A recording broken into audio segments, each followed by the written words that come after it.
You are Brother Luc, though you've not been called that for very long.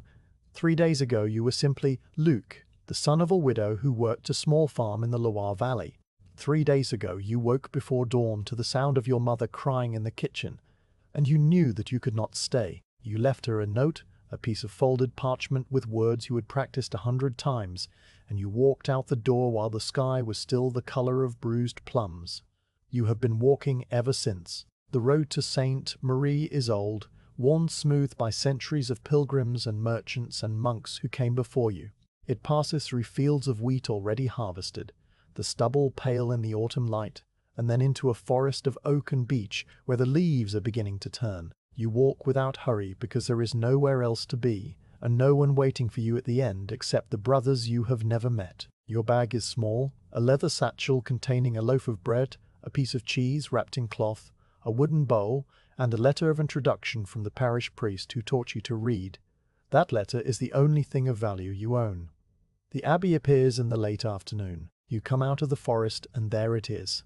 A cluster of stone buildings nestled in a bend of a slow river, the church tower rising above the roofs, the walls grey and worn, the windows small and dark. Smoke rises from a chimney, thin and blue, and you can hear the sound of a bell, not ringing but tapping. A single note struck again and again, as if calling someone to something you cannot name. You stand at the edge of the clearing, your satchel heavy on your shoulder, and you feel something that is not quite fear and not quite hope. It is the feeling of standing at a door that you are not sure you should open. The gate is made of oak, planks of it, dark with age and studded with iron nails. There is no handle on the outside, only a small iron ring that you lift and let fall, the clank of it echoing in the courtyard beyond.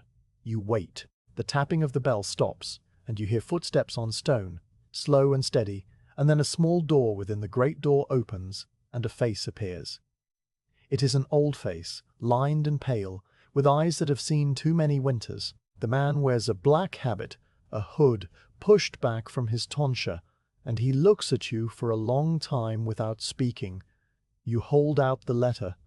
He takes it, reads it, and then he opens the great door and steps aside. The courtyard is larger than you expected, a square of worn flagstones with a well in the center and a single tree, an apple tree, its branches bent with fruit. You follow the old man across the courtyard and through another door into a long corridor with a stone floor and walls whitewashed so brightly that they seem to glow in the fading light.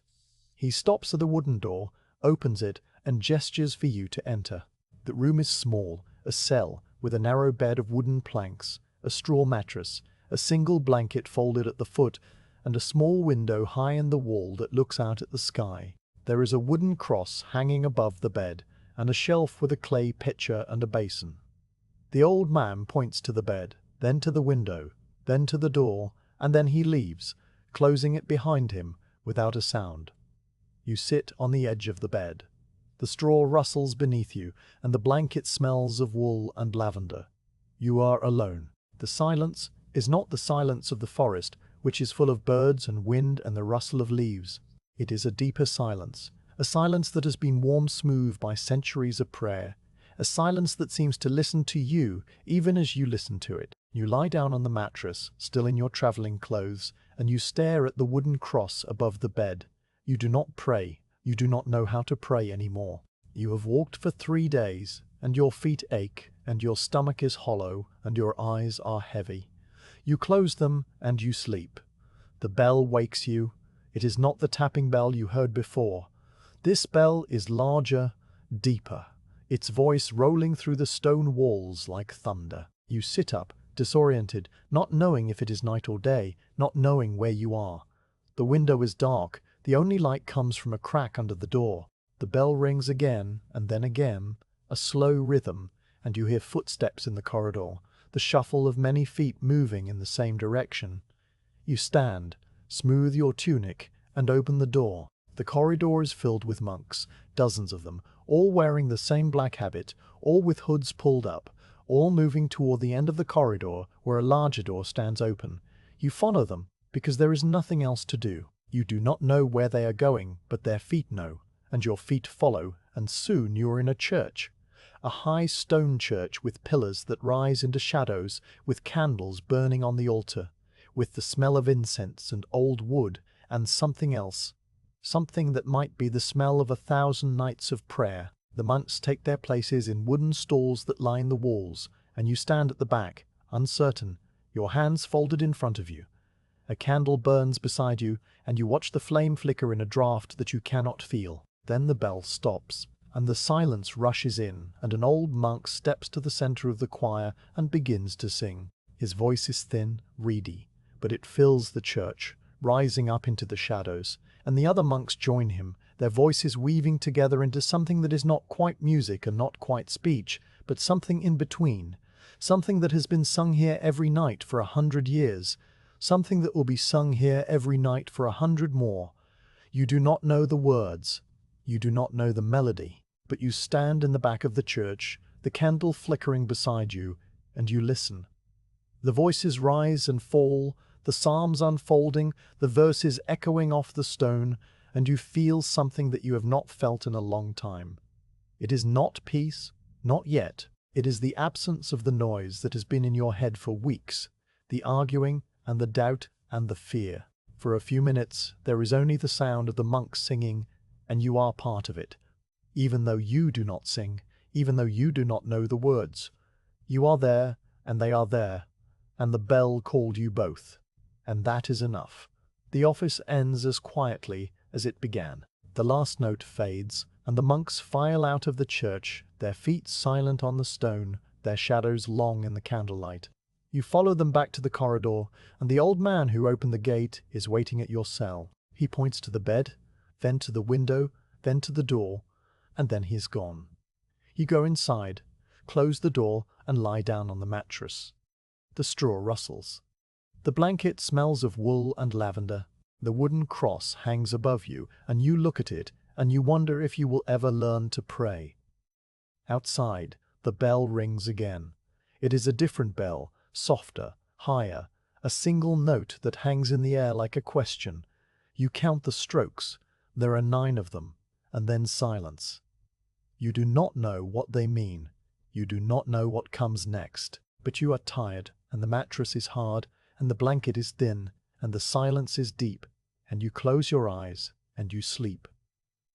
In the morning you wake to light. It is grey light, the light of a cloudy autumn day, filtering through the small window high in the wall.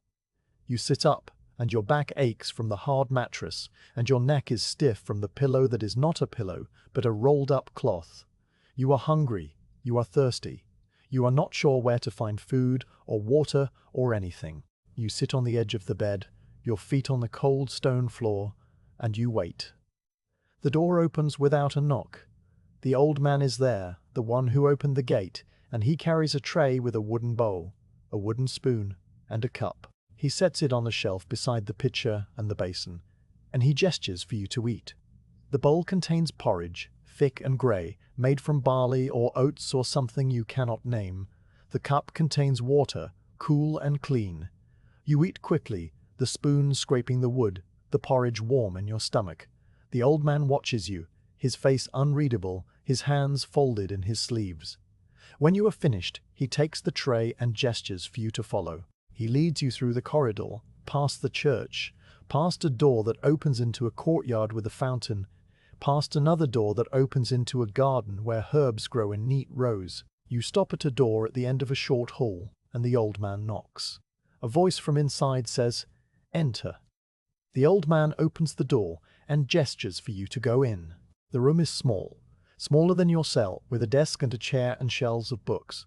The man sitting at the desk is not old, not young, his face smooth except for a scar that runs from his temple to his jaw. He wears the same black habit as the others, but his hood is down, and his tonsure is fresh, the hair still short. He looks at you for a long time, his eyes moving from your face to your hands to your worn shoes. He says, "You are the boy from the Loire. The priest wrote to us about you. He said you can read." You nod. He says, "Reading is a gift. Here it is a duty. Do you understand?" You nod again, though you are not sure you do. He says, "I am Brother Bernard.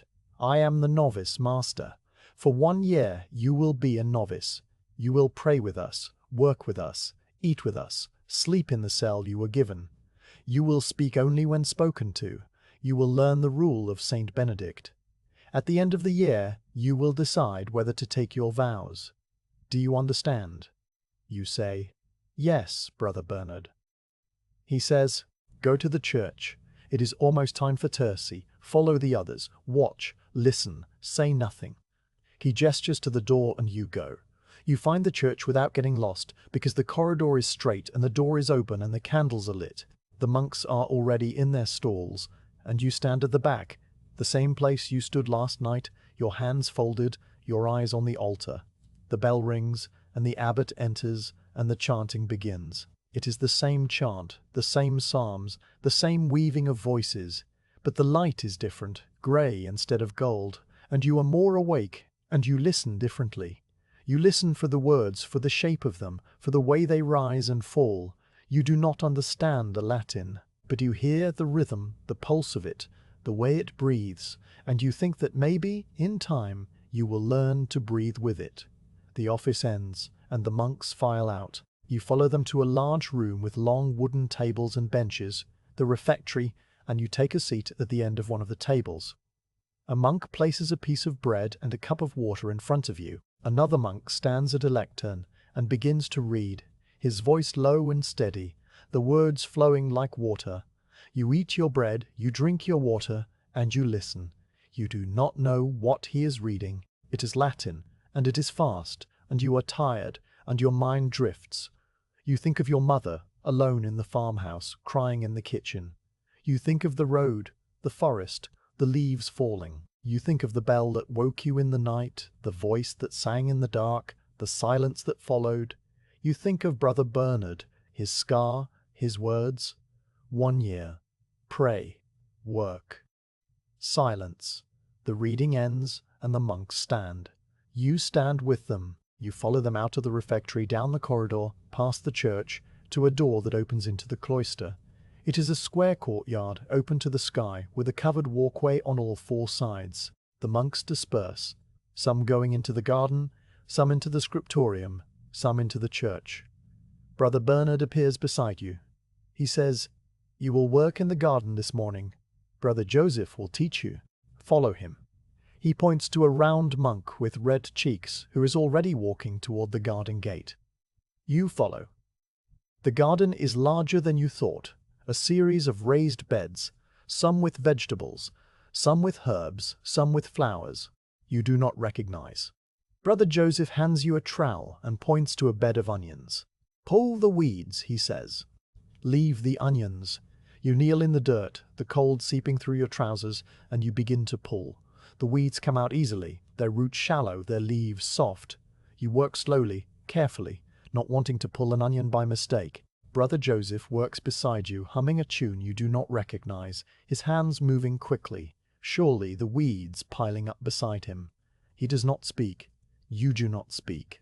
The only sounds are the scrape of the trowel, the rustle of leaves, the distant call of a bird, and the bell that rings every hour, marking the time, marking the day, marking the life you have chosen. At midday, the bell rings for sext. You leave the garden, wash your hands in the fountain, and go to the church. The chant is the same, but you are beginning to hear the differences, the way the psalms change, the way the responses vary. You stand at the back, your hands folded, your eyes on the altar, and you listen. You do not pray, but you listen, and the listening is a kind of prayer, a kind of letting go, a kind of being here, in this place, at this time, with these men who have chosen to spend their lives in silence and song. The afternoon is spent in the scriptorium. Though you do not write, Brother Bernard shows you the desks, the slanted wood, the pots of ink, the stacks of parchment. He shows you the books, the heavy volumes bound in leather and wood, the pages filled with letters so small, and even that they seem to have been printed rather than written. He says, "You will learn to write, but first you will learn to see." He hands you a page of ruled parchment and a quill that has not been cut. Sharpen the quill, rule the lines, then wait. He leaves you at a desk by the window, and you sit, and you sharpen the quill, and you rule the lines, and you wait. The light fades. The bell rings. The monks go to vespers and you follow. The day ends as it began, with prayer and silence, and the slow rhythm of the bells. You eat supper in the refectory, bread and pottage, and a cup of watered wine. You listen to the reading. A passage from the life of St. Benedict, his flight from the world, his cave, his disciples, his rule. You do not understand all of it, but you hear the words and you feel them, and you think that maybe in time you will. After compline, the last prayer of the day, you go to your cell. The window is dark, the bed is hard, the blanket is thin. You lie down and you listen to the silence. It is not empty. It is full of the sound of your own breathing, the beat of your own heart, the memory of the bells that have marked every hour of this first day. You think of the garden, the weeds, the onions. You think of the scriptorium, the quill, the ruled lines. You think of the church, the candles, the chant. You think of your mother, and you wonder if she is crying, and you wonder if she has read your letter, and you wonder if she will ever forgive you. The bell rings for matins, and you rise in the dark. You find your way to the church without thinking, your feet remembering the path. The monks are already in their stalls, and you stand at the back, and the chant begins. It is the same chant, the same psalms, the same voices, but you are different. You have been here for one day. You have pulled weeds and ruled lines and listened to silence. You have eaten bread and drunk water and slept on a straw mattress. You have heard the bells of Sainte Marie, and they have begun to mark not just the hours, but the shape of your life. You do not know if you will stay. You do not know if you will take your vows. You do not know if this place will become home or prison or something in between. But you are here, and the chant is rising, and the candles are burning, and the night is long, and you are not alone. You stand in the back of the church, your hands folded, your eyes on the altar, and you listen. And the listening is enough. For now, the listening is enough. You learn the bells before you learn the prayers. There is a bell for everything. A bell to wake you in the dark, a bell to call you to the church, a bell to mark the hours of work, a bell to summon you to the refectory, a bell to send you to your cell. The bells have names, though no one tells you what they are. You learn to recognize them by their voices. The deepest bell rings from matins in the middle of the night, a sound that seems to come from the very bones of the earth. A lighter bell calls you to Lord's at sunrise, its voice thin and silver, like light breaking over the hills. The bell for prime is brisk, insistent, a sound that hurries you out of bed and into the day. Tertii is slower, measured, a bell that knows there is time for everything. Sext rings at midday, when the sun is high and the shadows are short, and you are grateful for the pause. None is the bell of the afternoon, when your back aches from the garden and your eyes blur from the scriptorium, and the sound of it is a promise of rest. Vespers comes at sunset, the bell soft and golden, and compline, the last bell of the day, is a whisper, a closing of the door, a letting go. You learn the rhythm of the bells, the way you learn the rhythm of your own breathing, without thought, without effort, until the day is not measured in hours, but in the spaces between the sounds. The monks do not wear watches. They do not need them. The bells are their clock, their calendar, their compass. And you are learning to let the bells guide you. 2. Matins comes at 2 in the morning. You know this because Brother Bernard told you, but you have no way to verify it. The sky is black, the stars cold and distant, and the only light in the corridor comes from a single oil lamp that burns at the turn of the stairs. You rise from your mattress before the bell finishes ringing, your feet finding the cold stone floor, your hands finding the woolen habit that you have learned to fold and unfold in the dark. You dress quickly, not because you are in a hurry, but because the cell is cold and the habit is warm, and the sooner you are in the church, the sooner you will forget the chill. The church is dark when you arrive, darker than the corridor, darker than the night outside. The candles on the altar are not lit yet, and the only light comes from a small flame burning in a glass lantern above the lectern. The monks shuffle into their stalls, their habits whispering against the wood, their breath steaming in the cold air. You stand at the back, the same place you have stood every day, your hands folded, your eyes on the darkness where the altar will be when the candles are lit. You do not know why you stand at the back. No one told you to. But the back feels safe, feels like a place where you can watch and learn without being watched, where you can make mistakes without being seen. The bell stops and the abbot enters, and the candles are lit, one by a young monk who moves slowly, reverently, as if each flame is a prayer. The light spreads across the altar, across the faces of the monks, across the pillars and the vaulted ceiling, and the church becomes a different place, a place of gold and shadow, of warmth and mystery. The abbot bows, and the monks bow, and the chant begins. Matins is the longest office. It can last an hour, sometimes more, depending on the feast, depending on the abbot, depending on the will of God or the fatigue of the monks. You've learned to stand through it without shifting your weight from one foot to the other, without leaning against the pillar, without closing your eyes. You have learned to hold your psalter with your left hand, while your right hand follows the words, even though you cannot see them in the dim light. You have learned to bow at the right moments, to cross yourself at the right moments, to whisper the doxology, even though you do not yet believe it. The psalms are sung in Latin, and your Latin is slow, halting, full of gaps. But you are beginning to recognize the phrases, the ones that repeat, the ones that rise and fall in patterns you can almost predict. Deus in adiutorium meum intende. Domine adiuvrandum me festina. God, come to my assistance. Lord, make haste to help me. You whisper the words, your lips moving, your voice silent, and the whisper is enough. The whisper is a beginning. Matins ends, and the monks do not leave. They remain in their stalls, and a second office begins, the office of Lauds, which is sung at dawn even when dawn is still hours away. Lauds is shorter than Matins, brighter in tone, filled with psalms of praise and canticles that seem to lift the roof and let in the light. You have learned to love Lauds, the way the voices seem to rise toward the unseen sun, the way the darkness seems to soften, the way the candles burn lower and lower until the first grey light appears in the high windows. You leave the church after Lauds, and you go to your cell, and you lie down on your mattress for a few minutes before the bell for prime. You do not sleep. You lie in the dark, staring at the wooden cross, and you listen to the silence.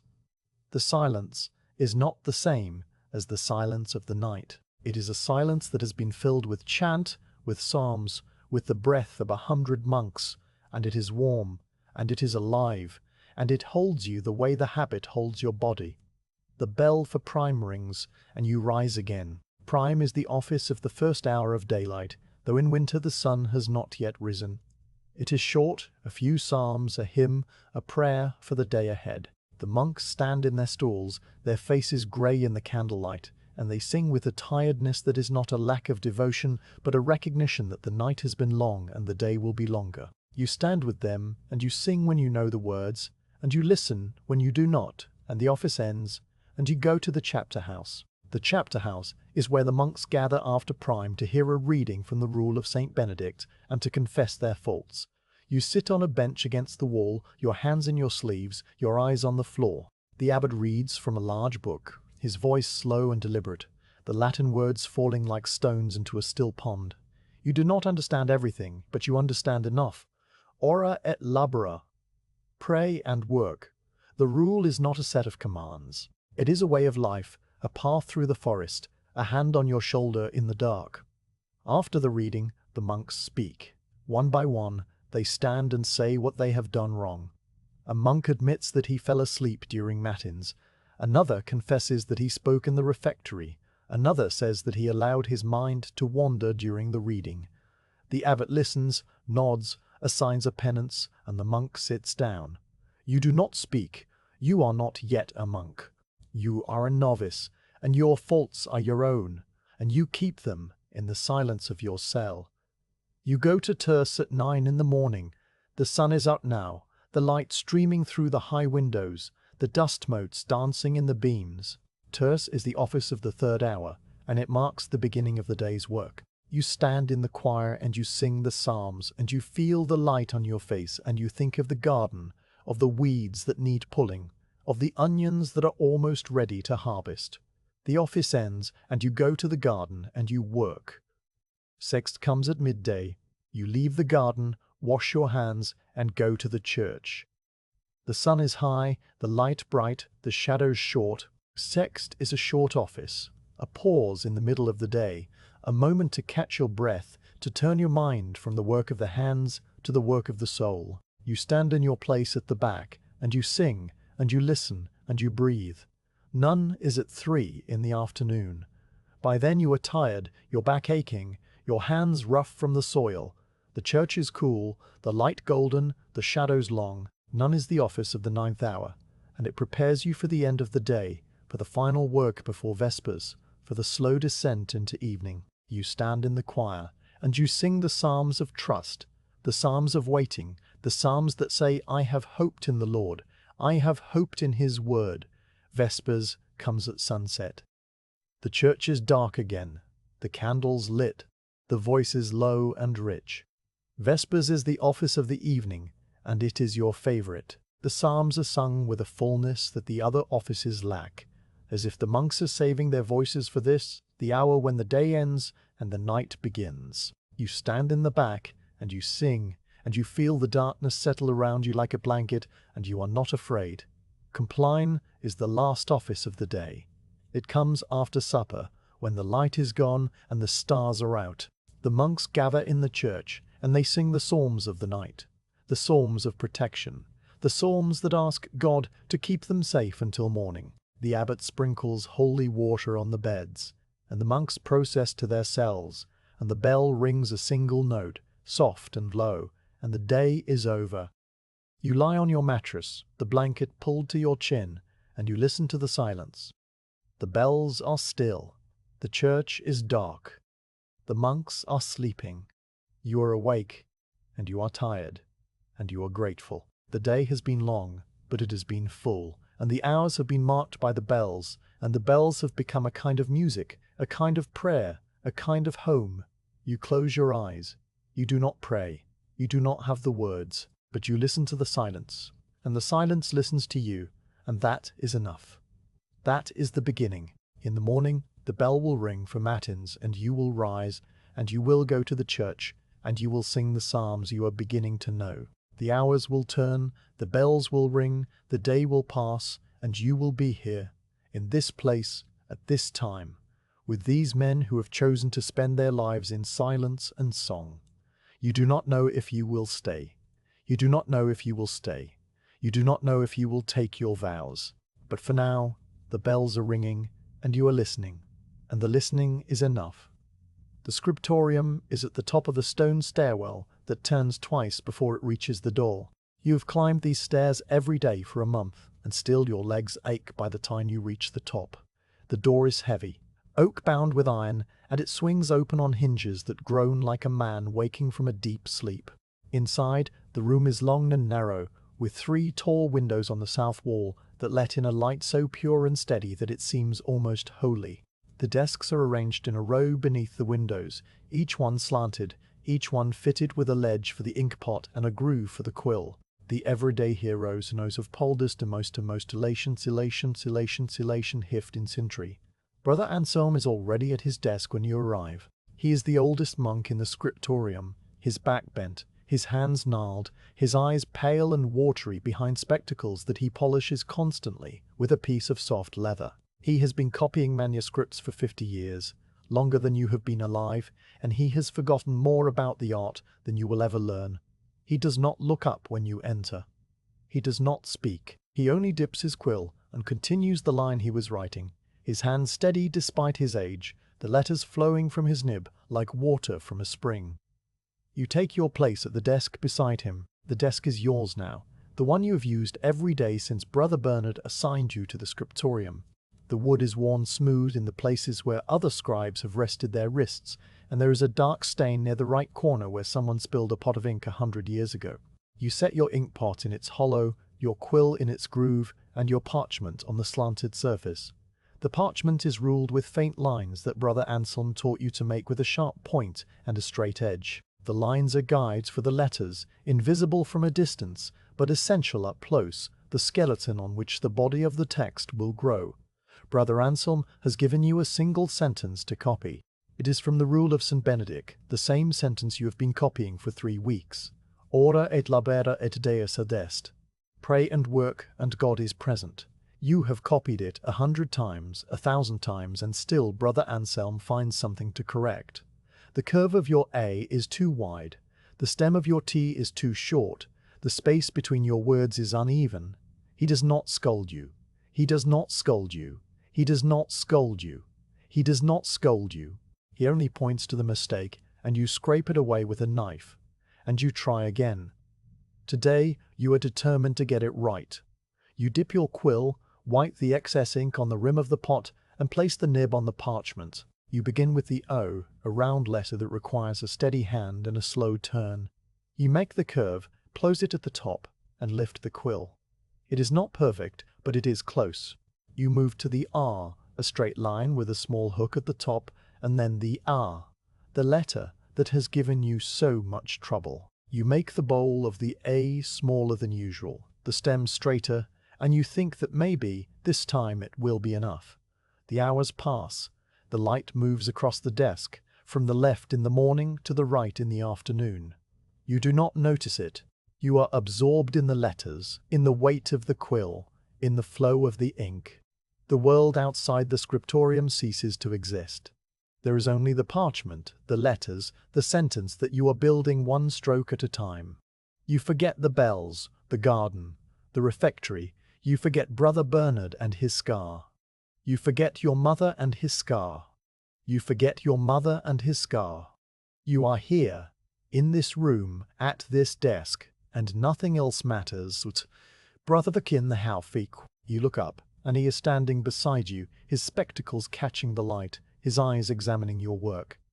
He points to the you were so proud of. Too narrow, he says.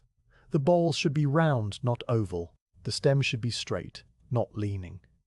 He takes the quill from your hand and shows you making an A that is round and full, the stem perfectly vertical, the whole letter balanced and beautiful. Then he hands the quill back to you and says, "Try again." You scrape away the offending A with your knife, the fine shavings of parchment curling on the desk. You dip the quill and you try again. This time you make the bowl wider, the stem straighter, and when you finish, you look at it, and you see that it is better. Not perfect, but better. Brother Anselm nods once and returns to his desk. The sentence takes you the rest of the morning. By the time the bell rings for sext, you have completed it. Ora et labora et labera. The letters are dest. The letters are not beautiful. They are not even. They are the work of a beginner, a child, a clumsy hand learning to hold a quill. But they are yours, and they are legible, and they say something that you are beginning to understand. Pray and work, and God is present. You do not know if God is present, but you know that you have worked, and that the work has felt like a kind of prayer, and that maybe that is enough. You leave the scriptorium for sext, and when you return, Brother Anselm is gone. In his place is a younger monk, a man you have seen in the choir, but never spoken to. He is tall, thin, with dark hair and pale skin, and eyes that seem to look at everything and nothing at once. He is not writing. He is drawing. You watch him from the corner of your eye as you prepare your desk for the afternoon's work. He is working on a page that is not text but image, a picture of a vine curling around the margin of a manuscript, its leaves unfurling, its tendrils reaching, its grapes heavy and dark. The colors are bright, even in the grey light of the afternoon. Green for the leaves, purple for the grapes, gold for the highlights. He works with a brush so fine that you cannot see the bristles, only the paint flowing from his hand like water. He notices you watching. He does not stop working, but he smiles. A small smile, and he says, "I am Brother Thierry."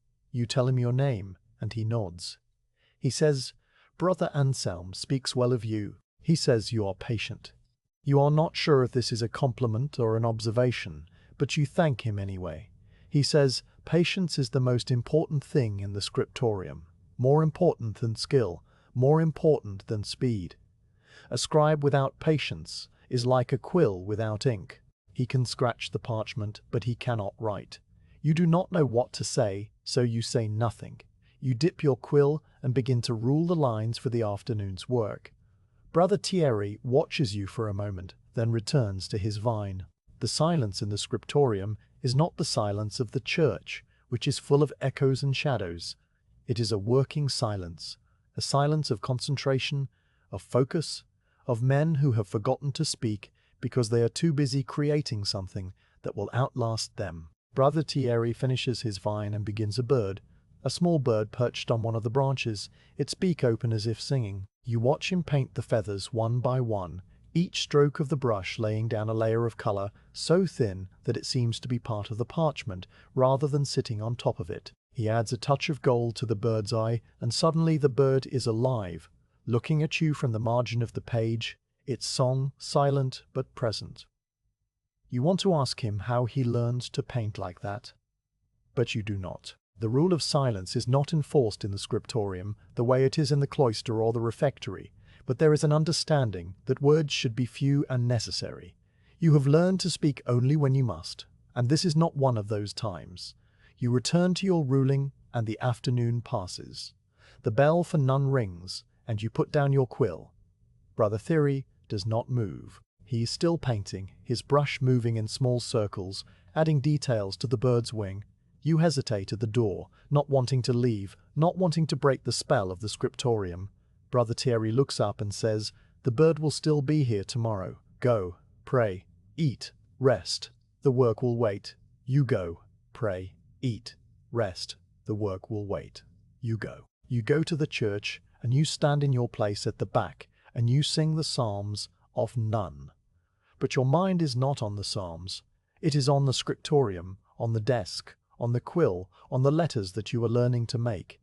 It is on Brother Thierry and his bird, his vine, his gold. You think of the patience he spoke of, and you think of your own patience, and you wonder if you will ever be able to create something as beautiful as that bird. Something that will make someone stop and look and forget the world for a moment. The office ends, and you go to the refectory. You eat your bread and your pottage, and you listen to the reading, and you do not taste the food. Your mind is still in the scriptorium, still on the desk, still on the quill. Brother Bernard notices your distraction, but he says nothing. He only looks at you with his tired eyes, and you look away. After Vespers, you go to the scriptorium. The door is unlocked, and the candles are still burning on the desks. Brother Anselm is gone. Brother Tyre is gone. You are alone. You sit at your desk, and you look at the sentence you copied this morning. Ora et labora et Deus adest. The letters are uneven, the spacing awkward, the A still too narrow. But it is yours, and it is the best you have done so far. You take a fresh piece of parchment, rule the lines, and begin again. You write the sentence once, then twice, then 3 times. The O becomes rounder, the straighter, the O becomes rounder, the splitter. You begin to feel the rhythm of writing, the way the quill should move, the pressure it needs, the angle that makes the ink flow smoothly. You are not thinking about the meaning of the words. You are thinking about the shape of them, the weight of them, the way they look on the page. And somehow, without meaning to, you begin to understand what they mean. Pray and work. The work is a prayer. The prayer is a kind of work. And God, if God exists, is present in both. The bell for Compline rings. You put down your quill, blow out your candle, and leave the scriptorium. The stairs are dark, and you take them slowly, one at a time, your hand on the cold stone wall. The corridor is silent. The monks are already in the church. You find your place at the back, and you stand with them, and you sing the psalms of the night. Your voice is still uncertain, still searching for the melody, but it is there, and it is yours, and it is enough. After Compline, you go to your cell. You lie on your mattress, the blanket pulled to your chin, and you stare at the wooden cross. You do not pray. You think of the scriptorium, of the desk, of the quill, of the letters that are beginning to take shape under your hand. You think of Brother Thierry and his bird, and you wonder if you will ever paint a bird like that, something so small and so alive that it seems to breathe. You think of Brother Anselm and his patience, his corrections, his steady hand. You think of the sentence you copied, the one you are beginning to understand. Ora et labora et Deus adest. You close your eyes. The bell for matins will ring in a few hours, and you will rise, and you will go to the church, and you will sing the psalms, and then you will go to the scriptorium, and you will copy the sentence again and again and again, until the letters are not just marks on a page, but a part of you, a rhythm, a prayer, a way of being in the world. You do not know if you will ever be a good scribe. You do not know if you will ever be a good scribe. You do not know if you will ever paint a bird that sings. But you are here, and you are working, and the work is a kind of prayer, and the prayer is a kind of home. The bell rings. It is not matins. It is the bell of the night watch, the bell that marks the hours between compline and the first office. You count the strokes. There are 3 of them, and then silence. You turn on your side, pull the blanket higher, and listen to the silence. It is not empty. It is full of the sound of your own breathing, the beat of your own heart, the memory of the letters you made today, the hope of the letters you will make tomorrow. You close your eyes and you sleep. The garden lies on the south side of the cloister, sheltered from the north wind by a high stone wall that holds the heat of the sun long after the sun has gone. You have been working here for 2 months now, every afternoon after sext, and you have come to know the garden the way you know the Psalter, not by understanding, but by familiarity, by the way the paths feel under your feet, by the way the herbs smell when you brush against them, by the way the light falls differently on the raised beds depending on the season. Brother Joseph is your teacher here, as Brother Anselm is in the scriptorium, but his lessons are not given in words. He shows you by doing, and you learn by watching, by imitating, by making mistakes and correcting them. Brother Joseph is round, his belly straining against the belt of his habit, his cheeks red from the sun and the wind and the warmth of the kitchen hearth where he sometimes helps the cook. He hums when he works, a tuneless hum that rises and falls like the buzzing of a bee, and he smiles at everything, at a worm wriggling in the soil, at a ladybug resting on a leaf, at the first green shoot of a bean pushing through the dark earth. You have never met anyone so content. He does not speak often, but when he does, his words are soft and unhurried, like stones dropped into still water. Today he is teaching you about the physic garden. It is a separate plot, enclosed by a low hedge of rosemary, where the monks grow the herbs that heal. There are beds of sage and hyssop, of fennel and rue, of lavender and chamomile and feverfew. Brother Joseph leads you to a bed of dark green leaves with small white flowers that have not yet opened.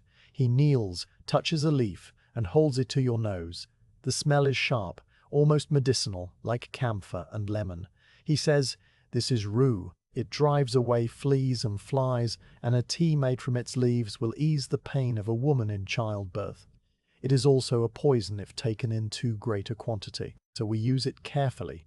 He leads you to another bed, this one with broad crinkled leaves and purple flowers that have already gone to seed. "Sage," he says, "for the memory, for the throat, for the stomach. The cook uses it in the pottage when the brothers are weary. It lifts the spirits." He breaks off a leaf and gives it to you. You chew it slowly, and the taste is warm and slightly bitter, the taste of something that has been growing in this garden for 100 years. The physic garden is Brother Joseph's pride. He inherited it from an old monk who died 20 years ago, and he has added to it, subtracted from it, tended it as if it were a child. He knows the name of every plant, the season of every harvest, the remedy for every ailment. He knows which herbs cure a cough, and which ones ease a fever, which ones stop bleeding, and which ones induce sleep. He knows that lavender calms the nerves, that chamomile soothes the stomach, that fennel clears the eyes. He knows these things not from books, though there are books in the library, but from his hands, from his nose, from the years of touching and smelling and tasting. You ask him how he learned all this. He thinks for a moment, his head tilted, his eyes on the sage bed. He says, "I learned it from Brother Anselm," and he learned it from Brother Gregory, and Brother Gregory learned it from an old woman who lived in the forest before the monastery was built. The knowledge is older than the stones, older than the walls. It is the knowledge of the earth, and the earth does not forget. You work beside him for the rest of the afternoon, pulling weeds, turning the soil, watering the beds with a wooden bucket that leaks at the seams. The work is slow and repetitive, and your mind wanders as you work. You think of the scriptorium, of the letters you are learning to make, of the sentence that is becoming a part of you. You think of the church, of the psalms, of the way the chant rises and falls like the hum of Brother Joseph. You think of your mother, alone in the farmhouse, and you wonder if she is well. You have written her a letter, but you do not know if it reached her. The monks do not send many letters, and the post is uncertain, and you have learned to live with uncertainty. The bell for none rings, and you leave the garden.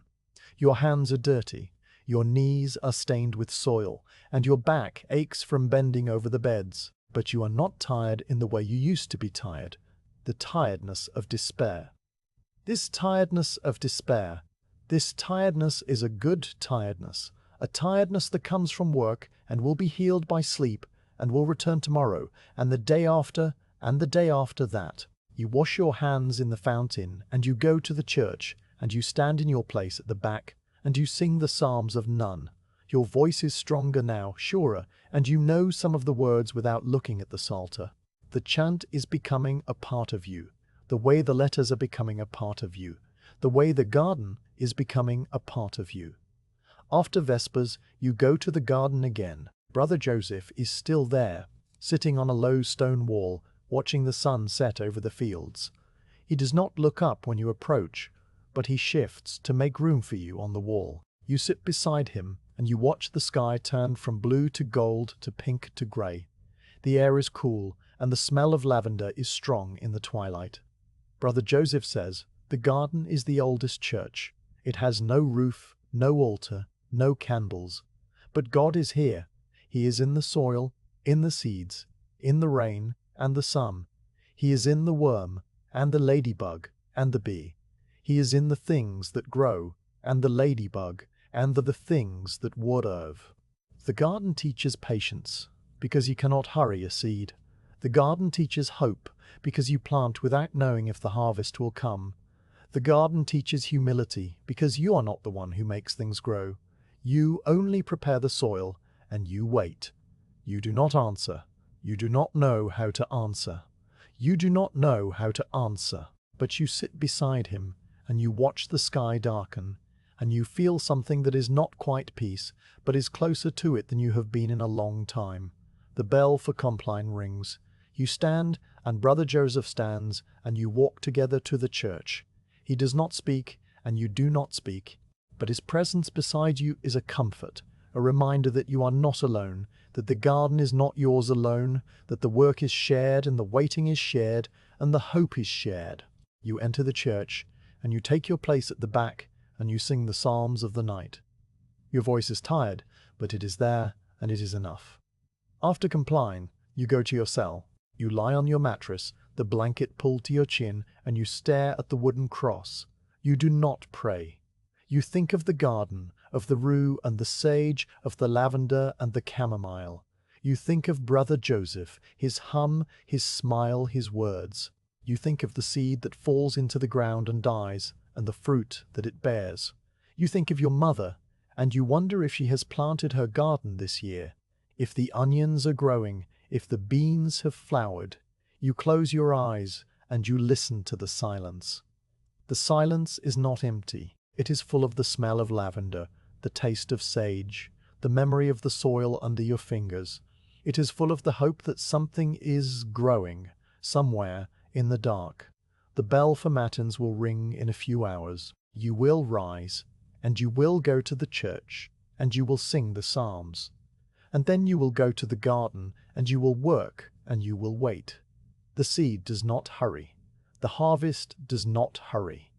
The harvest does not hurry. And you are learning not to hurry too. You are learning to be still, to be patient, to trust that the earth knows what it is doing.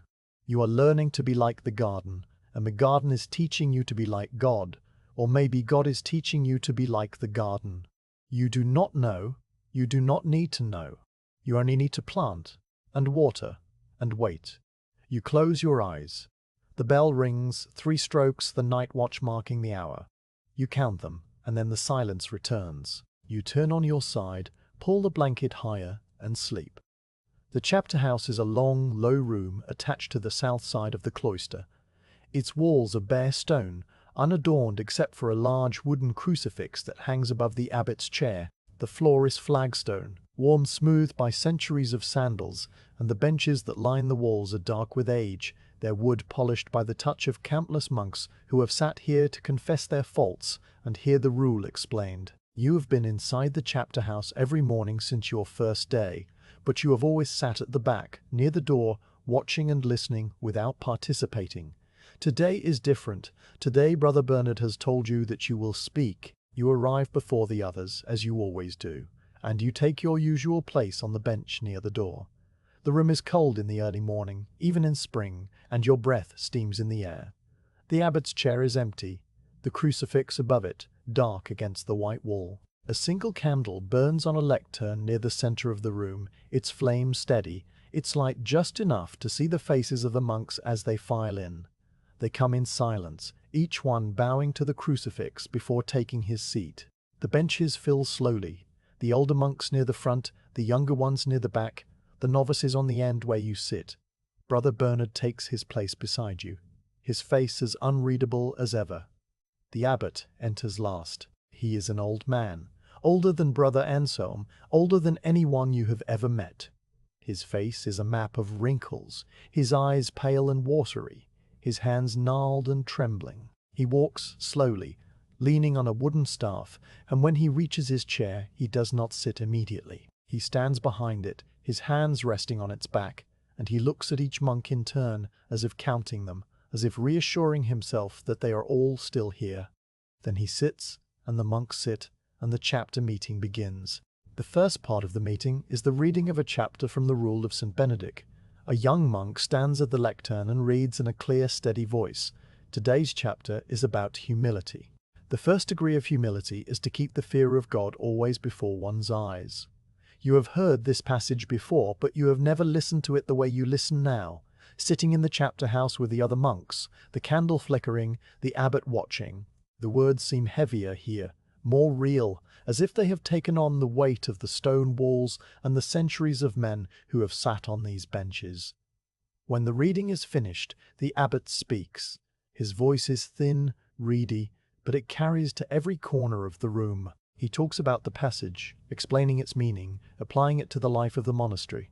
He speaks of the need for vigilance, for self-examination, for the daily practice of confessing one's faults not because they are great, but because they are small, not because they are rare, but because they are constant.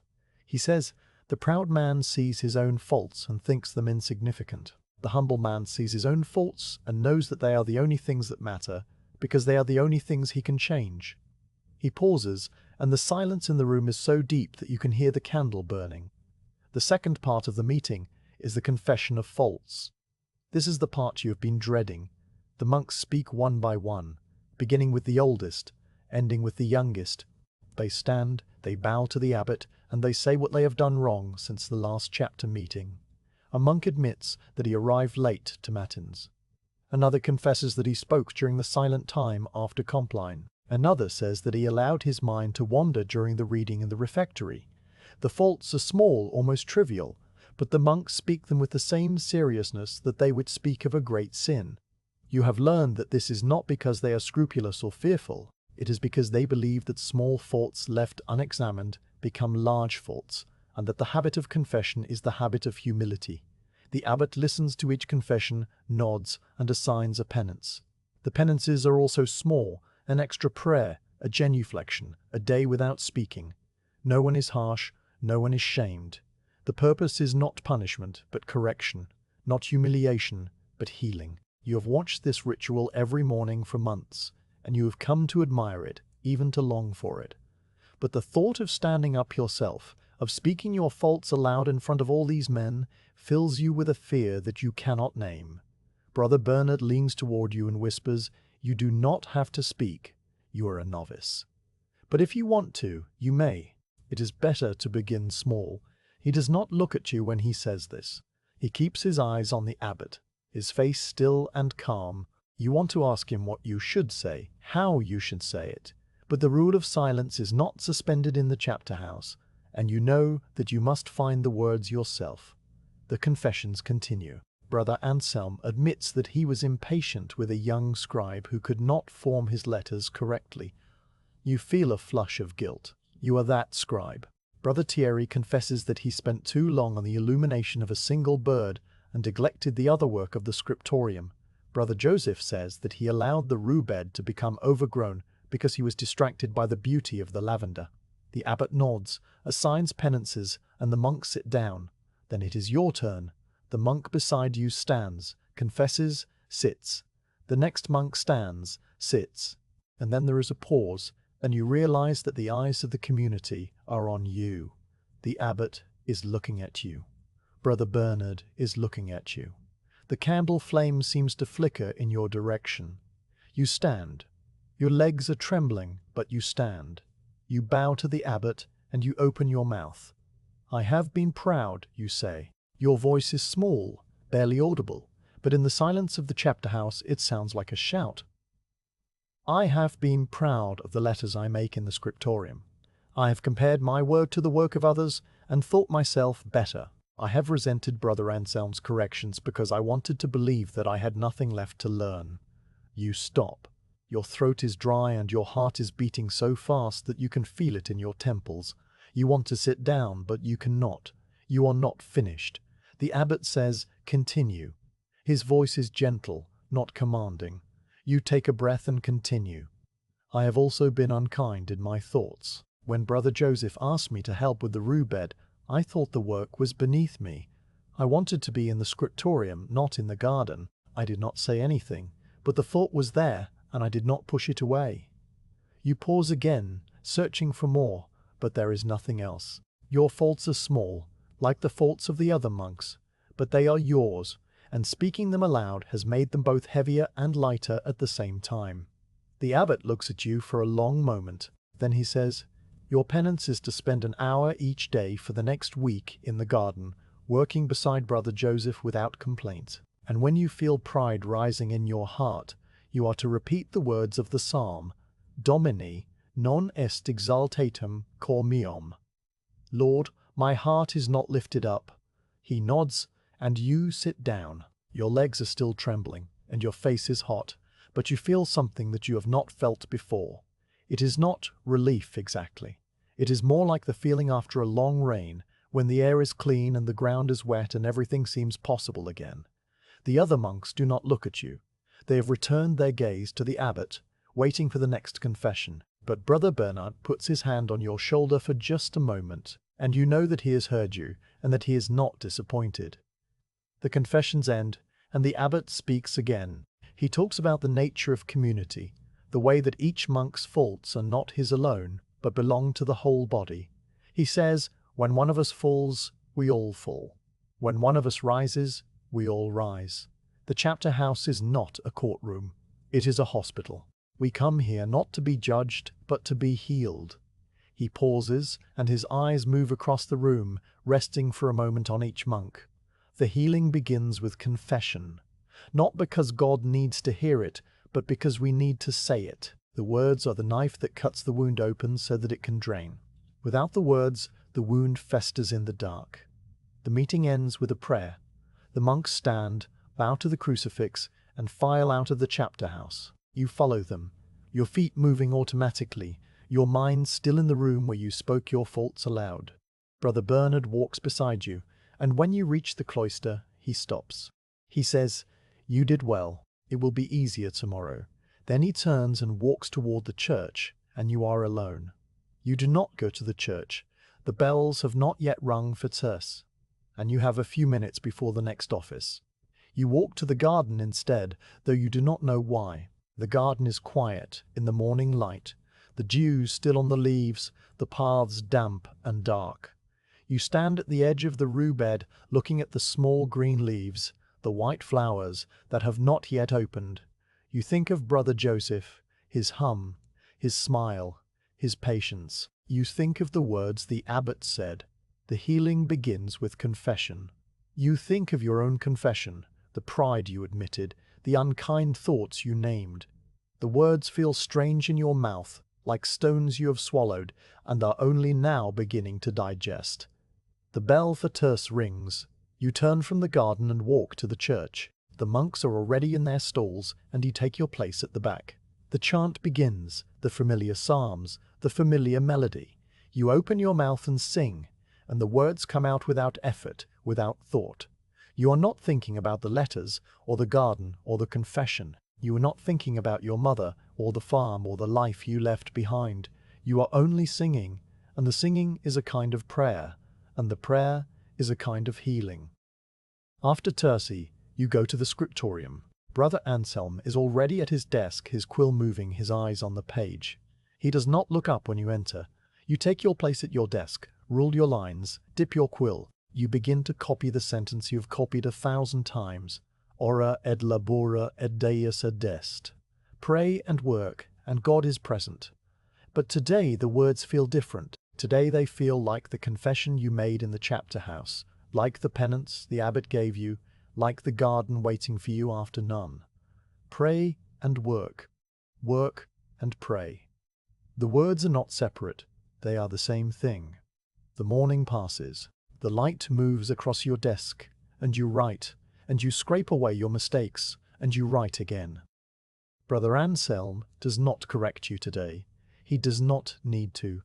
Your letters are still uneven, still imperfect, but they are yours, and you are learning to accept them. That is the lesson of the chapter house, you realize. Not to become perfect, but to accept imperfection. To speak it aloud, to let it be healed by the speaking. The bell for sext rings. You put down your quill and go to the church. You stand in your place at the back, and you sing the psalms of the 6th hour. Your voice is steady, stronger than it was this morning. The chant rises and falls, and you rise and fall with it, and for a moment you forget your faults, your pride, your unkind thoughts. There is only the music, only the prayer, only the presence of the other monks singing with you. You are not alone. You have never been alone. After sext, you go to the refectory. You eat your bread and your pottage, and you listen to the reading. Today, it is from the letters of St. Paul, the passage about the body of Christ having many parts, each one necessary, each one different. If the whole body were an eye, where would be the hearing? You think of the chapter house, of the monks confessing their small faults, of the abbot assigning his gentle penances. You think of Brother Anselm and his corrections, Brother Thierry and his birds, Brother Joseph and his garden. You think of yourself, a novice, still learning, still trying. You are a part of this body, a small part, a weak part, but a part nonetheless. The meal ends, and you go to the garden. Brother Joseph is already there, kneeling in the lavender bed, his hands in the soil. He looks up when you approach, and he smiles. He does not ask about the chapter house. He does not ask about your confession. He only hands you a trowel and points to the rue bed. The weeds are back, he says. They always come back. You kneel beside the rue, and you begin to pull the weeds, and the afternoon passes in silence and work. When none rings, you leave the garden and go to the church. You sing the psalms of the 9th hour, and your voice is tired, but it is there. After Vespers, you go to the scriptorium to finish the page you started this morning. The letters are waiting for you, patient and still. You dip your quill and write the last line, Ora et labora, Deus adest. The words sit on the page, dark and permanent, a record of your work, your prayer, your day. You blow out your candle and leave the scriptorium. The stairs are dark, the corridor silent, the church empty. You go to your cell, lie on your mattress and stare at the wooden cross. You do not pray. You think of the chapter house, of the words you spoke, of the penance you accepted. You think of the garden, the weeds that always come back, the patience that comes from pulling them. You think of the letters you wrote, the mistakes you scraped away, the sentence that is becoming a part of you. The bell for Compline rings. You rise and go to the church. The monks are already in their stalls, and you take your place at the back. The chant begins, the psalms of the night, the prayer before sleep. You open your mouth and sing, and the words come out without effort. You are not thinking about tomorrow, or the next day, or the year ahead. You are only here, in this place, at this time, singing with these men who have chosen to spend their lives in silence and song. You are one of them, not fully, not yet, but beginning. And the beginning is enough. After compline, you return to your cell, you lie on your mattress, pull the blanket to your chin, and close your eyes. The bell for matins will ring in a few hours. You will rise, and you will go to the church, and you will sing the psalms, and then you will go to the chapter house, and you will speak your faults again, because they are still there, because they always come back, because the confession is not a single event, but a daily practice, a way of life. You are learning to accept that. You are learning to be humble. You are learning to be part of this body, this community, this family of men who are no holier than you, but who have learned to speak their faults aloud and to forgive each other in the silence that follows. You close your eyes. The bell rings. 3 strokes, the night watch. You count them, and then the silence returns. You turn on your side, pull the blanket higher, and sleep. The refectory is the long room on the ground floor of the West Range, its entrance a low arch that makes you bow your head whether you need to or not. You have eaten here 3 times a day for months, but you still feel a flutter of nervousness each time you cross the threshold. The room is dark, lit only by narrow windows high in the walls, and the air smells of bread and boiled vegetables and the faint, sharp tang of vinegar. The tables are long and narrow, arranged in 2 rows with benches on either side. At the far end, on a raised platform, stands the lectern where a monk reads during the meal. Behind the lectern, a wooden crucifix hangs against the whitewashed wall, its eyes following you no matter where you sit. You take your usual place near the end of the left table, close to the door. The bench is hard, the wood worn smooth by generations of habits. You sit with your hands in your lap, your eyes on the empty plate before you, and you wait. The other monks file in, each one bowing to the crucifix before taking his seat. No one speaks. The rule of silence is observed strictly in the refectory, not because the monks have nothing to say, but because they believe that eating in silence allows them to taste the food and the fellowship more deeply. You are not sure you believe this, but you have learned to appreciate the quiet, the way it sharpens your awareness of small things, the scrape of a spoon against a bowl, the rustle of a sleeve, the soft sigh of a monk who has finished his portion and is still hungry.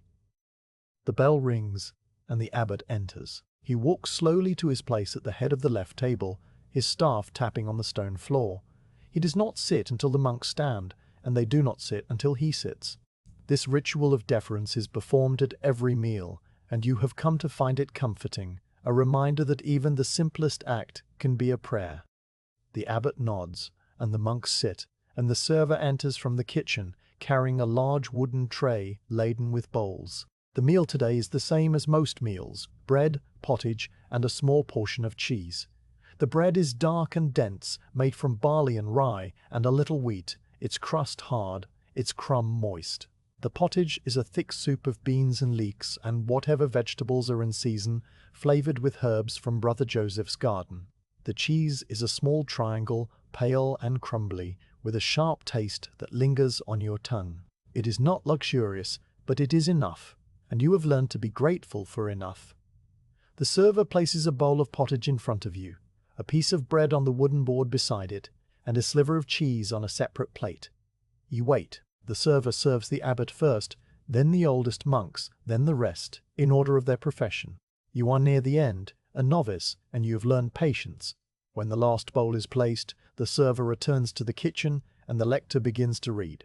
The lector today is a young monk with a high, clear voice. He stands at the lectern, opens a large book bound in leather and wood, and begins to read from the life of St. Benedict. The story is familiar to you now, though you have only heard it a few times. It tells of the saint's flight from Rome, his years as a hermit in a cave, his disciples who came to him seeking guidance, his miracles and his visions. The words are Latin, but your Latin has improved, and you can follow the sense even when you do not understand every word. The lector reads slowly, deliberately pausing at the end of each sentence to let the words sink in. You eat while you listen. You tear a piece of bread and dip it into the pottage, the broth soaking into the crumb, the flavor warm and earthy. You chew slowly, savoring the texture, the salt, the hint of sage.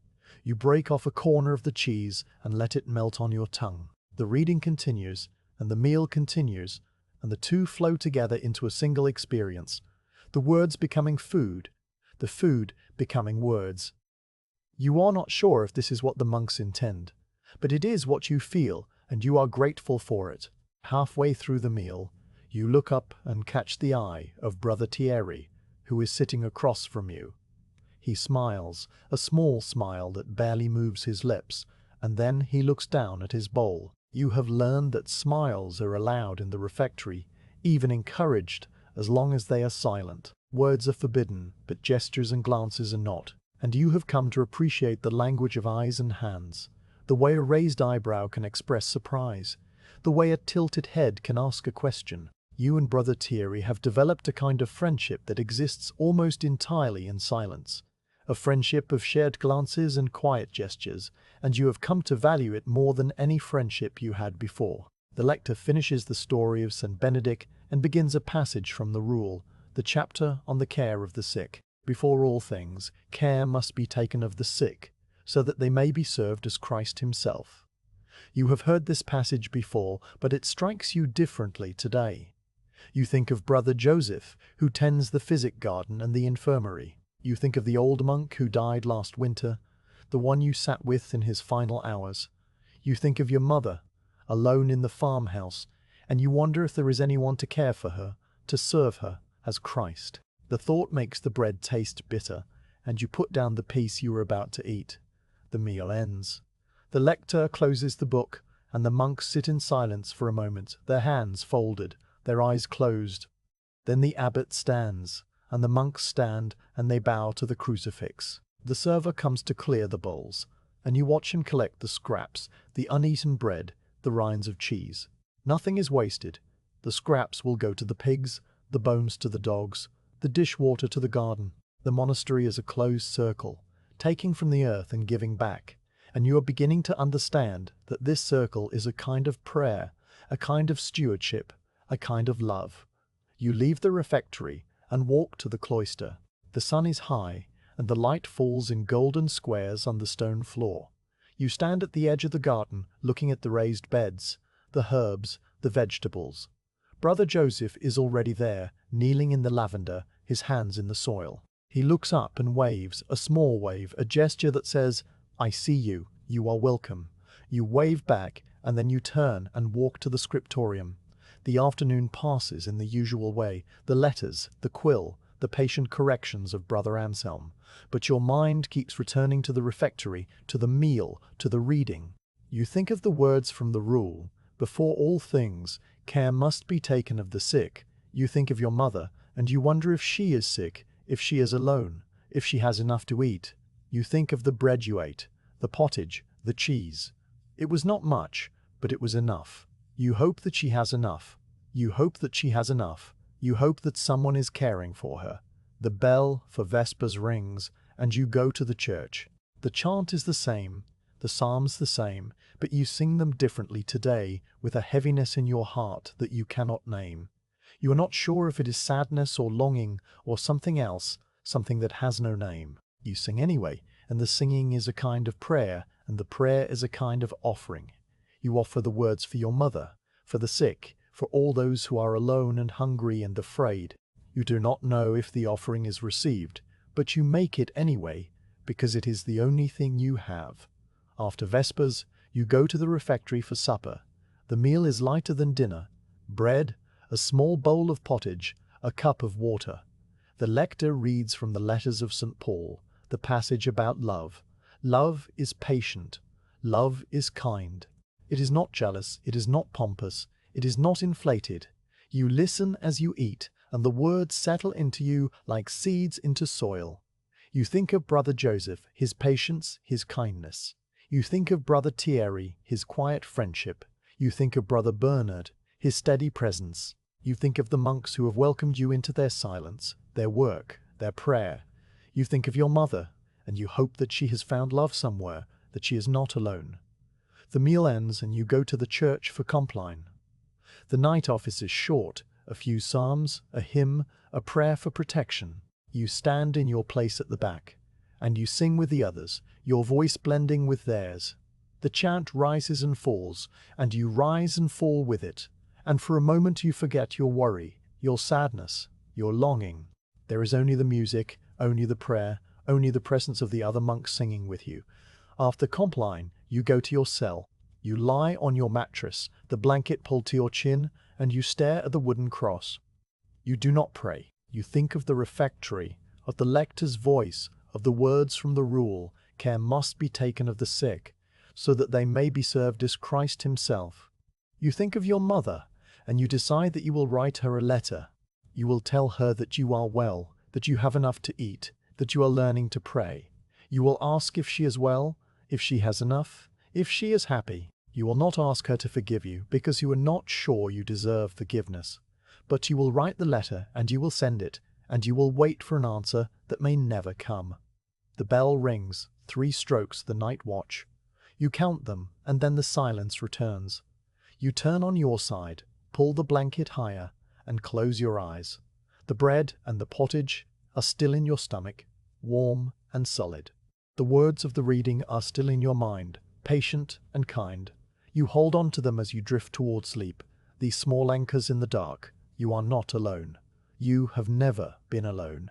The monks are sleeping in their cells, the abbot in his, the sick in the infirmary, the poor at the gate. The monastery is a body, and you are a part of it, a small part, a weak part, but a part, and the body takes care of its own. You sleep. The infirmary is a low building attached to the east side of the cloister, its windows smaller than the others, its door always slightly ajar. You've passed it 100 times without entering, but you know what lies inside, a long room with 8 beds, a stone hearth that is kept burning even in summer, and shelves of clay pots and wooden boxes filled with the herbs that Brother Joseph tends in the physic garden. The infirmarian is a monk named Brother Joseph, the same round, cheerful man who taught you to pull weeds and to recognize the scent of rue. He is also the one who tends the sick, who sits with the dying, who washes the bodies of the dead and prepares them for burial. You have seen him in the garden, humming and smiling, and you have seen him in the church, his face serious, his eyes fixed on the altar. You have not seen him in the infirmary, but you have heard stories, and the stories have made you afraid. The winter fever comes in January. You notice it first in the scriptorium, where a young monk coughs into his sleeve and cannot stop. Brother Anselm sends him to the infirmary without a word, and the monk goes, his face pale, his eyes watering. The next day, another monk is absent from matins, and another from tercy, and by the end of the week, the choir stalls are half empty, the voices thin and scattered. Brother Bernard tells you to stay away from the infirmary, unless you are called, and you obey, because you are afraid, because you do not know what the fever is, because you have never seen anyone die. You are called on the 5th day. Brother Joseph finds you in the garden, where you are turning the soil of the onion bed. His face is redder than usual, and there are dark circles under his eyes. He says, Brother André is dying. He has asked for someone to read to him. The abbot thinks you should go. You do not ask why. You do not ask why you should read. You only put down your trowel, wipe your hands on your habit, and follow Brother Joseph across the cloister to the low door of the infirmary. The room is warm, almost hot, the fire in the hearth burning high, the air thick with the smell of herbs and something else, something sweet and heavy that you cannot name. The beds are arranged in 2 rows, their curtains drawn back to let in the light. Most of them are empty, but in the bed nearest the fire, an old monk lies with his eyes closed, his hands folded on his chest, his breath shallow and fast. This is Brother André. You have seen him in the church, a small, bent figure in the back of the choir, his voice barely audible above the others. You have never spoken to him. You do not know anything about him except that he is old and that he is dying. Brother Joseph pulls a stool to the bedside and gestures for you to sit. He hands you a book, a psalter, open to a page, marked with a strip of leather. Read, he says. He cannot speak, but he can hear. The Psalms are the only medicine he needs now. He leaves, and you are alone with the dying man. You sit on the stool, the psalter in your hands, your eyes on the words. The light from the fire flickers across the page, and the Latin letters seem to dance. You begin to read, your voice low, uncertain. Domine exaudior rationem mem, e clama meosat te veniat. Lord, hear my prayer, and let my cry come to you. You do not know if Brother Andre can hear you. His eyes do not open, his hands do not move, but his breath slows, just a little, as if the words are a balm, a blanket, a hand on his forehead. You read the psalm to the end, and then you turn the page and read the next one. Miserere me, Deus, secundum magnum misericordiam tu. Have mercy on me, God, according to your great mercy. The words are familiar to you now, though you have never understood them the way you understand them here, in this warm room, beside this dying man. The mercy that the psalmist begs for is not a distant mercy, a theological abstraction. It is a mercy that breathes, that hovers in the air like the smoke from the hearth, that settles on the face of Brother Andre like the light of the candles. You read for an hour, maybe longer. You lose track of time. The fire crackles, the sick monks cough in their beds, and you read. You read the psalms of lament and the psalms of trust, the psalms that cry out to God and the psalms that wait in silence. Brother Andre does not move, does not open his eyes, but his breath grows slower, steadier, and you think that perhaps he is sleeping, that perhaps the psalms have given him the only peace he can still receive. Brother Joseph returns. He looks at Brother Andre, feels his pulse, touches his forehead. He nods to you and whispers, "He is still with us. You may go. Come back after Vespers." You close the Psalter, hand it to Brother Joseph, and leave the infirmary. The air in the cloister is cold, so cold that it takes your breath away, and you stand for a moment at the edge of the garden, shivering, trying to remember what it felt like to be warm. After Vespers, you go back. Brother Andre is the same, his eyes closed, his hands folded, his breath shallow and fast. Brother Joseph is not there. The other beds are empty. The sick monks have returned to their cells or moved to some other part of the monastery. You sit on a stool, take the Psalter, and open it to the page marked with a strip of leather. You read, De profundis clamavi ad te, Domine. Out of the depths I have cried to you, Lord. The words rise from your throat like smoke, like incense, like the prayers of a man who has nothing left to offer but his voice. The night passes. You do not know how long you read. The fire burns low, and the novice comes to add logs. The bell rings for compline, and you hear the monks singing in the church, their voices faint and distant. You read through the psalms, one after another, and when you reach the end of the Psalter, you begin again. Brother Andre's breath is the only clock, the only measure of time. It quickens, slows, quickens again, and you read, and you wait. Brother Joseph comes at midnight. He touches Brother Andre's forehead, feels his pulse, listens to his breath. He says, "It will not be long. You should stay." You nod, and you continue reading. In te, Domine, speravi, non confundar in aeternum. In you, Lord, I have hoped. Let me never be put to shame. The words are a rope, a lifeline, a thread that connects this dying man to something beyond the room, beyond the monastery, beyond the world. Brother Andre's breath slows. It becomes shallow, irregular, a series of small gasps that seem to come from somewhere deep in his chest. You stop reading. You do not know why. The words are there, on the page, but they seem unnecessary now. Brother Andre opens his eyes. They are pale, watery, the eyes of a man who has seen too many winters. He looks at you, and you think he is trying to speak, but no sound comes. His lips move, form a word you cannot hear, and then his eyes close and his breath stops. You sit on the stool, the Psalter open in your hands, and you wait for him to breathe again. He does not. The silence in the room is different now, deeper, emptier. The fire crackles, the wind rattles the window, but Brother Andre is still, and you are alone with him, and you do not know what to do. Brother Joseph comes. He touches Brother Andre's forehead, feels his pulse, listens for his breath. He says, "He is gone. May he rest in peace." He closes Brother Andre's eyes, folds his hands over his chest, and pulls the blanket up to his chin. Then he turns to you and says, "You should go to the church. The monks are singing matins. You can join them." You stand, close the Psalter, and hand it to Brother Joseph. Your legs are stiff, your back aches, and your throat is dry. You walk to the door, and then you stop. You turn back. Brother Joseph is kneeling beside the bed, his head bowed, his lips moving, in a prayer you cannot hear. You watch him for a moment, and then you leave. The cloister is dark, the stone cold under your feet, the sky above the garden full of stars. You do not go to the church. You go to your cell, and you lie on your mattress, and you stare at the wooden cross. You do not pray. You think of Brother Andre, his open eyes, his silent lips, his last breath. You think of the psalms you read, the words that filled the room, the silence that followed. You think of your mother, and you wonder if she will die alone, if there will be someone to read to her, to hold her hand, to close her eyes. The bell rings for lauds, but you do not rise.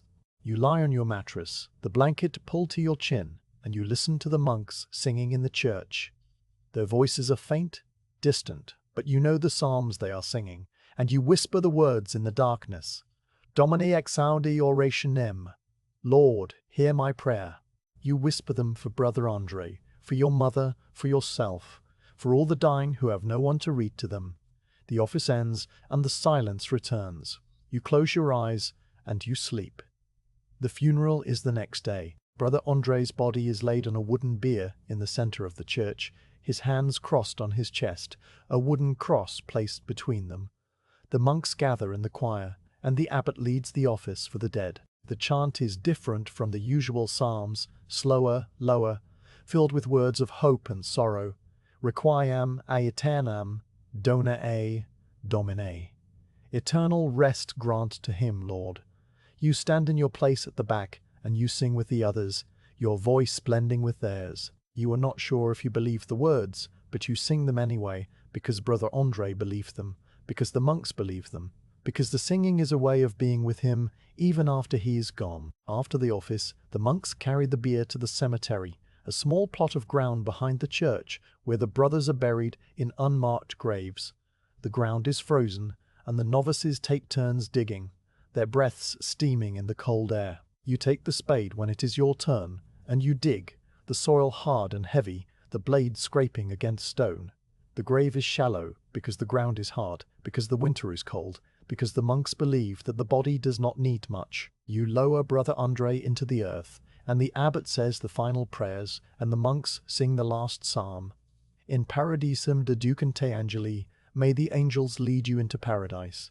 You fill the grave. The soil falls in clumps, covering the wooden bier, covering the cross, covering Brother Andre's folded hands. You work without thinking, your arms moving automatically, your eyes on the ground.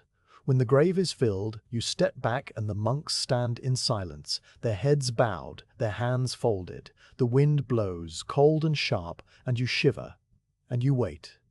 The abbot speaks. Brother Andre was a monk for 60 years. He entered this monastery when he was 16, and he never left. He knew the psalms by heart, and he sang them every day until his voice gave out. He was not a great scholar, not a great teacher, not a great saint, but he was faithful. He prayed, and he worked, and he waited. And now his waiting is over. He pauses, and his eyes move across the faces of the monks. We will remember him. We will pray for him. And we will follow him, one day, into the silence that he has entered. The monks disperse. You walk back to the cloister, and you stand at the edge of the garden, looking at the bare beds, the frozen soil, the brown stalks of the herbs that have died back for the winter. Brother Joseph comes to stand beside you. He does not speak. He only stands, his hands in his sleeves, his breath misting in the cold air. After a long time, he says, "He was the first one I buried. When I came here, I was afraid of death. I thought it was a door that opened into darkness. But Brother Andre taught me that death is a door that opens into light. Not because he said it, but because he lived it. He was not afraid. He was ready. He was ready. He had been ready for years. He turns to you, and his eyes are wet, but he is smiling. You read to him.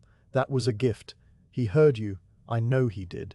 You do not know what to say, so you say nothing. You stand with Brother Joseph, and you watch the sun set behind the church, the sky turning gold and pink and grey, and you think of Brother Andre, his open eyes, his silent lips, his last breath. You think of the psalms you read, the words that filled the room, the silence that followed.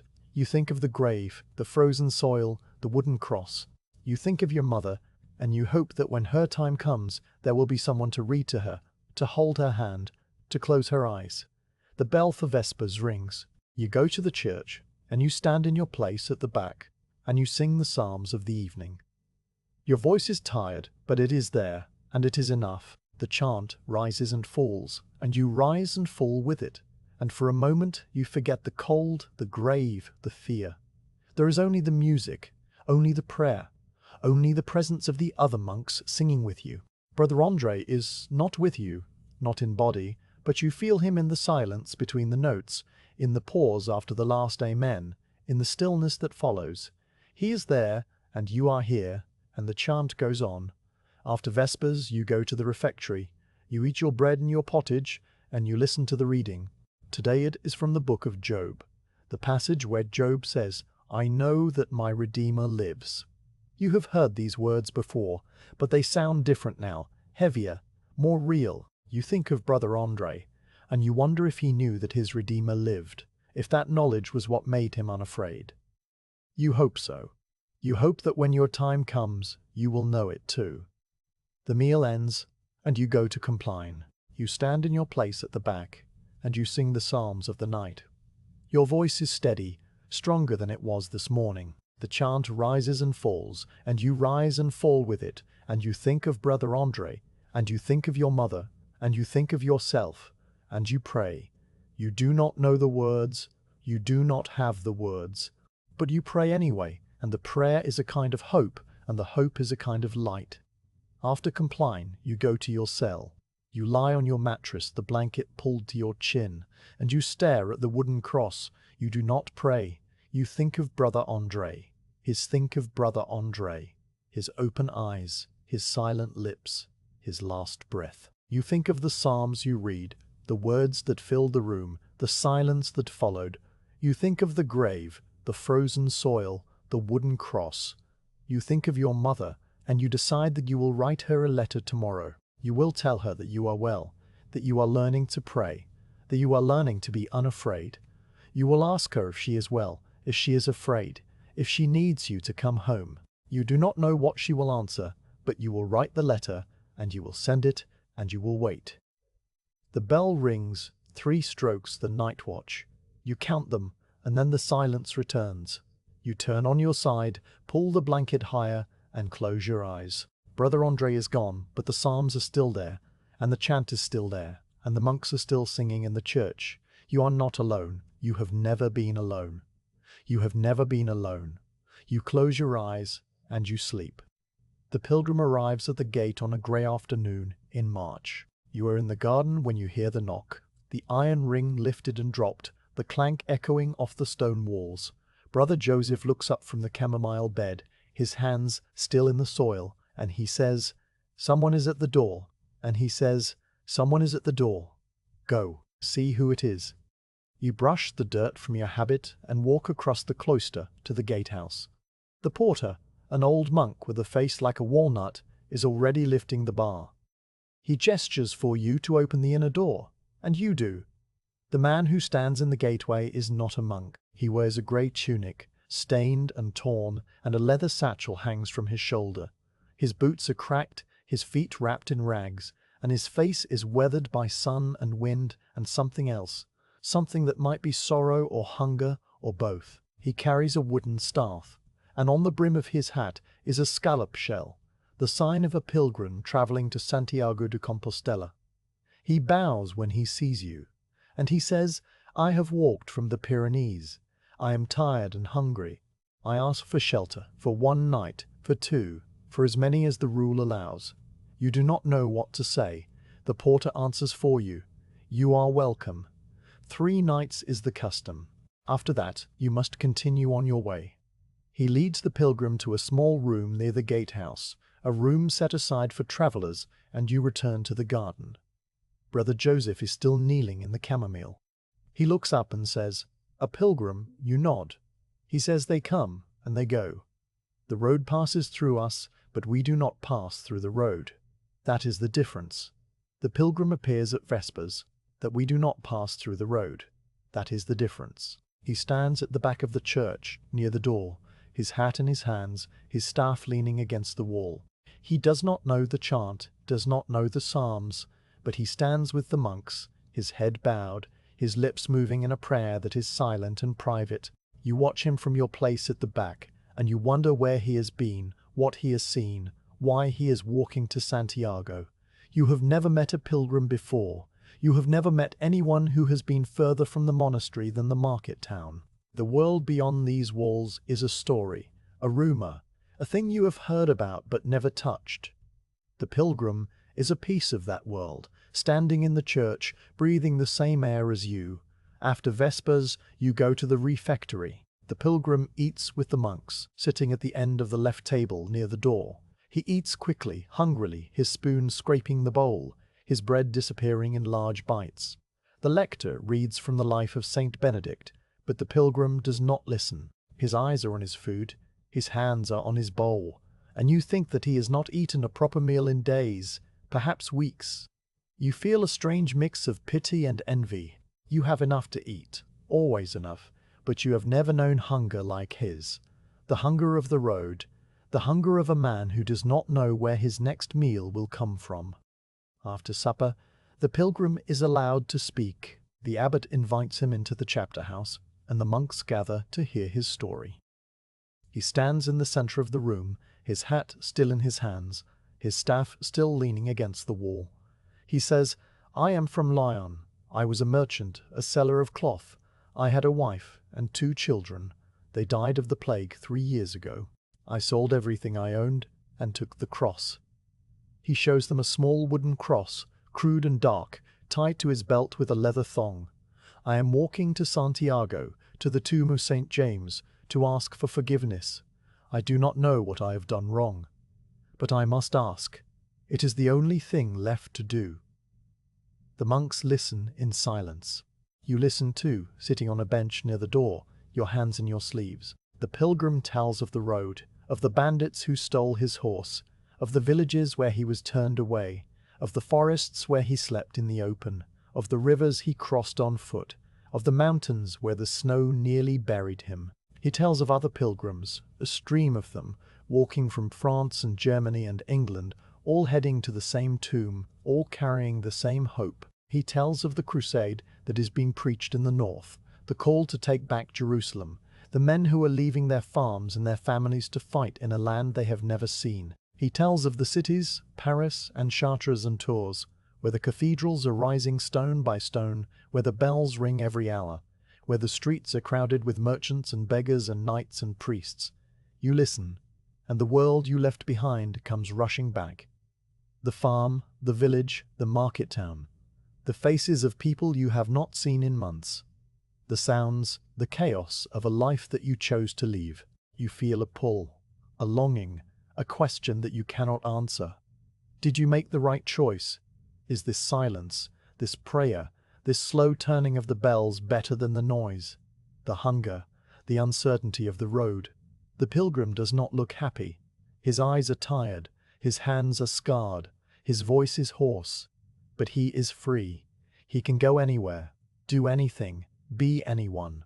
You are bound to this place, to these walls, to these bells. You have chosen the cage, and the pilgrim has chosen the sky. Or maybe the cage is the sky, and the sky is the cage. You do not know. The pilgrim speaks for an hour, maybe longer. When he finishes, the abbot thanks him and sends him to his room. The monks disperse, and you walk to your cell. You lie on your mattress, the blanket pulled to your chin, and you stare at the wooden cross. You do not pray.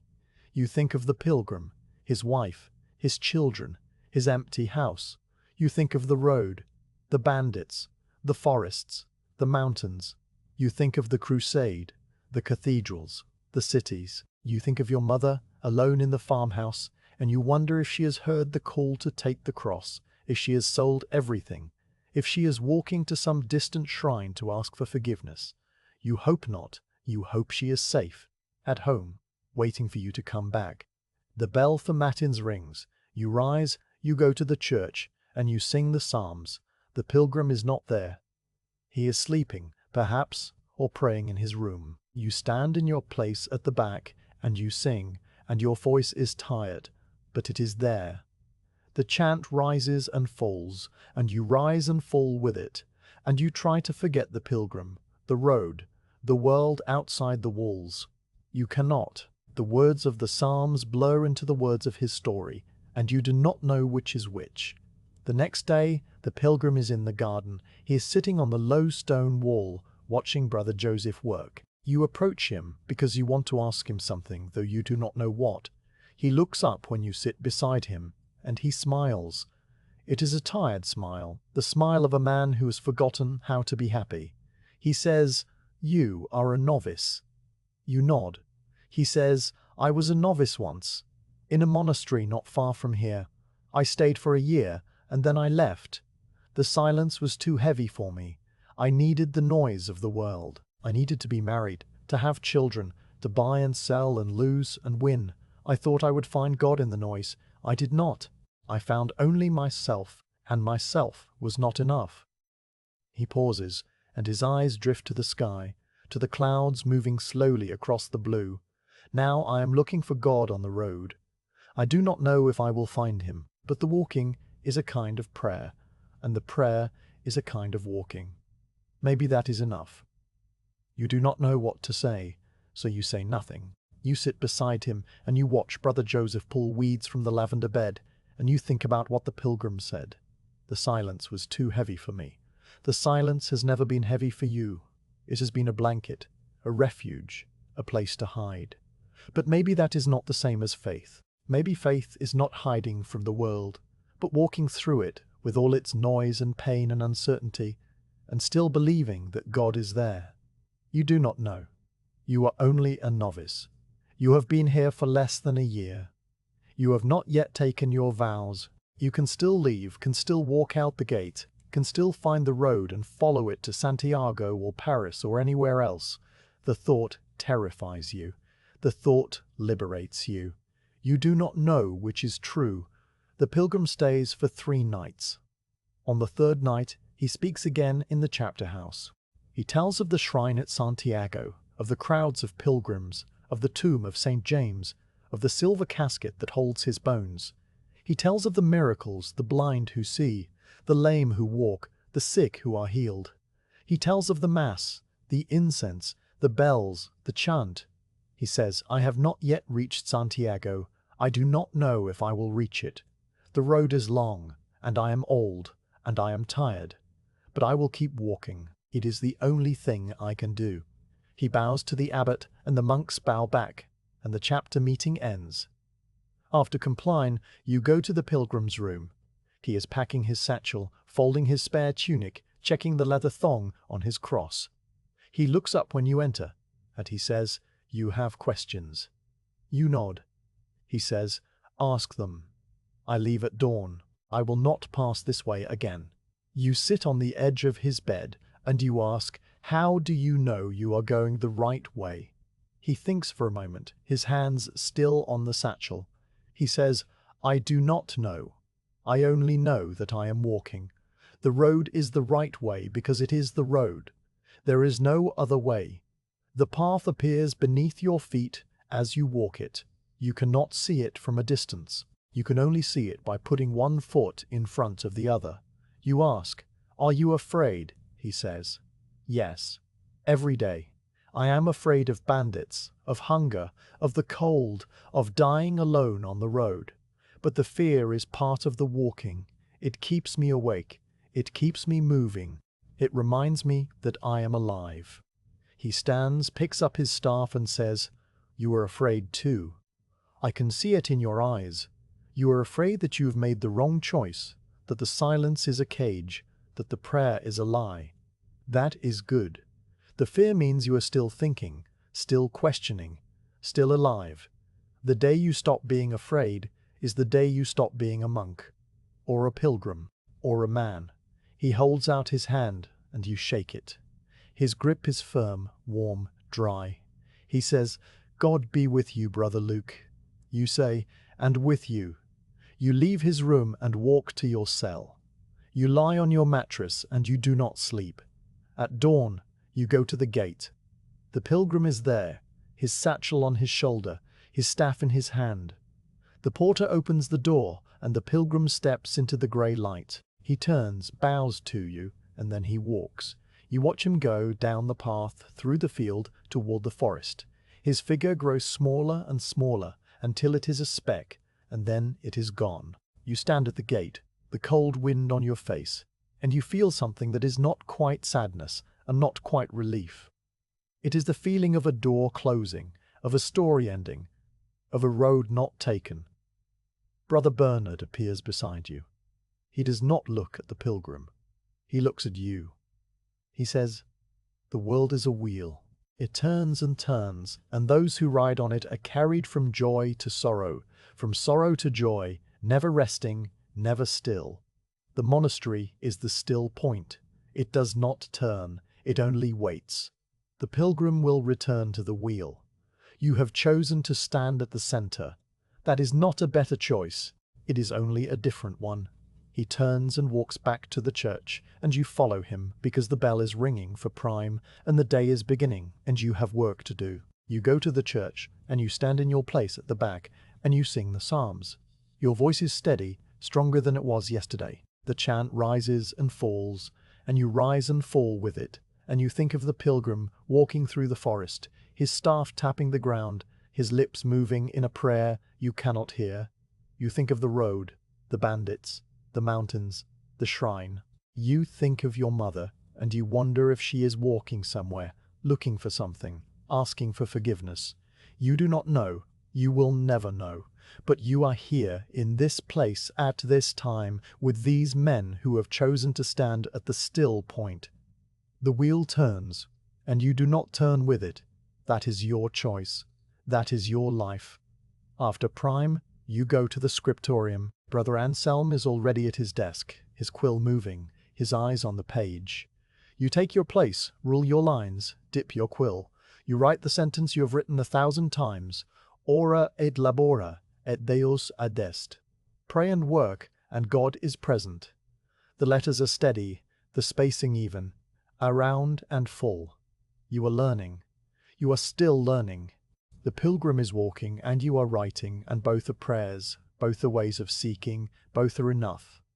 You dip your quill and begin the next line. The autumn comes to Sainte Marie like a hand opening. The mornings are cool, the air sharp with the smell of fallen leaves, and the light through the high windows of the church is golden, almost thick, as if it could be touched. The garden is giving its last. The beans are dry on their vines, the onions have been pulled and braided and hung from the rafters of the tool shed, and the herbs have been cut and tied in bundles to dry in the warmth of the kitchen. Brother Joseph moves through the beds with a slowness that is not tiredness, but reverence, his hands gentle on the fading leaves, his hum softer than usual. He says, "The garden is dying, but it is not a sad death. It is a death that promises life. The seeds are sleeping in the soil. They will wake when the sun returns. The harvest is the work of all the monks. For 3 days you leave the scriptorium and the garden and the church, and go out into the fields that belong to the monastery, the strips of wheat and barley that stretch along the river. The monks work in silence, the same silence that fills the refectory and the cloister. But it is a different kind of silence, a silence of effort and sweat and the rhythm of the scythe. You are given a sickle, a curved blade with a wooden handle, and you are shown how to cut the grain, to gather a handful of stalks, to draw the blade across them, to lay them in a pile. The work is slow, and your back aches, and your hands blister. But you do not stop. The other monks do not stop. The abbot himself is in the field, his staff set aside, a sickle in his gnarled hands. He cuts the grain the same way he chants the psalms, slowly, deliberately, with a focus that seems to make the work a kind of prayer. You work beside Brother Thierry. He does not speak, but he shows you with his hands how to hold the stalks, how to angle the blade, how to lay the cut grain so that it will dry evenly. His movements are efficient, unhurried, the movements of a man who has done this work every autumn for years. You imitate him, and after a while your hands find their own rhythm, the sickle moving almost without thought, the stalks falling in neat piles. The sun rises higher, and the sweat drips from your forehead, and the dust from the dry soil coats your habit. You are dirty, tired, thirsty, but you are not unhappy. There is a satisfaction in the work that you have not felt in the scriptorium or the garden. It is the satisfaction of seeing a task completed, of watching the piles of grain grow, of knowing that the bread you will eat this winter is coming from your own hands.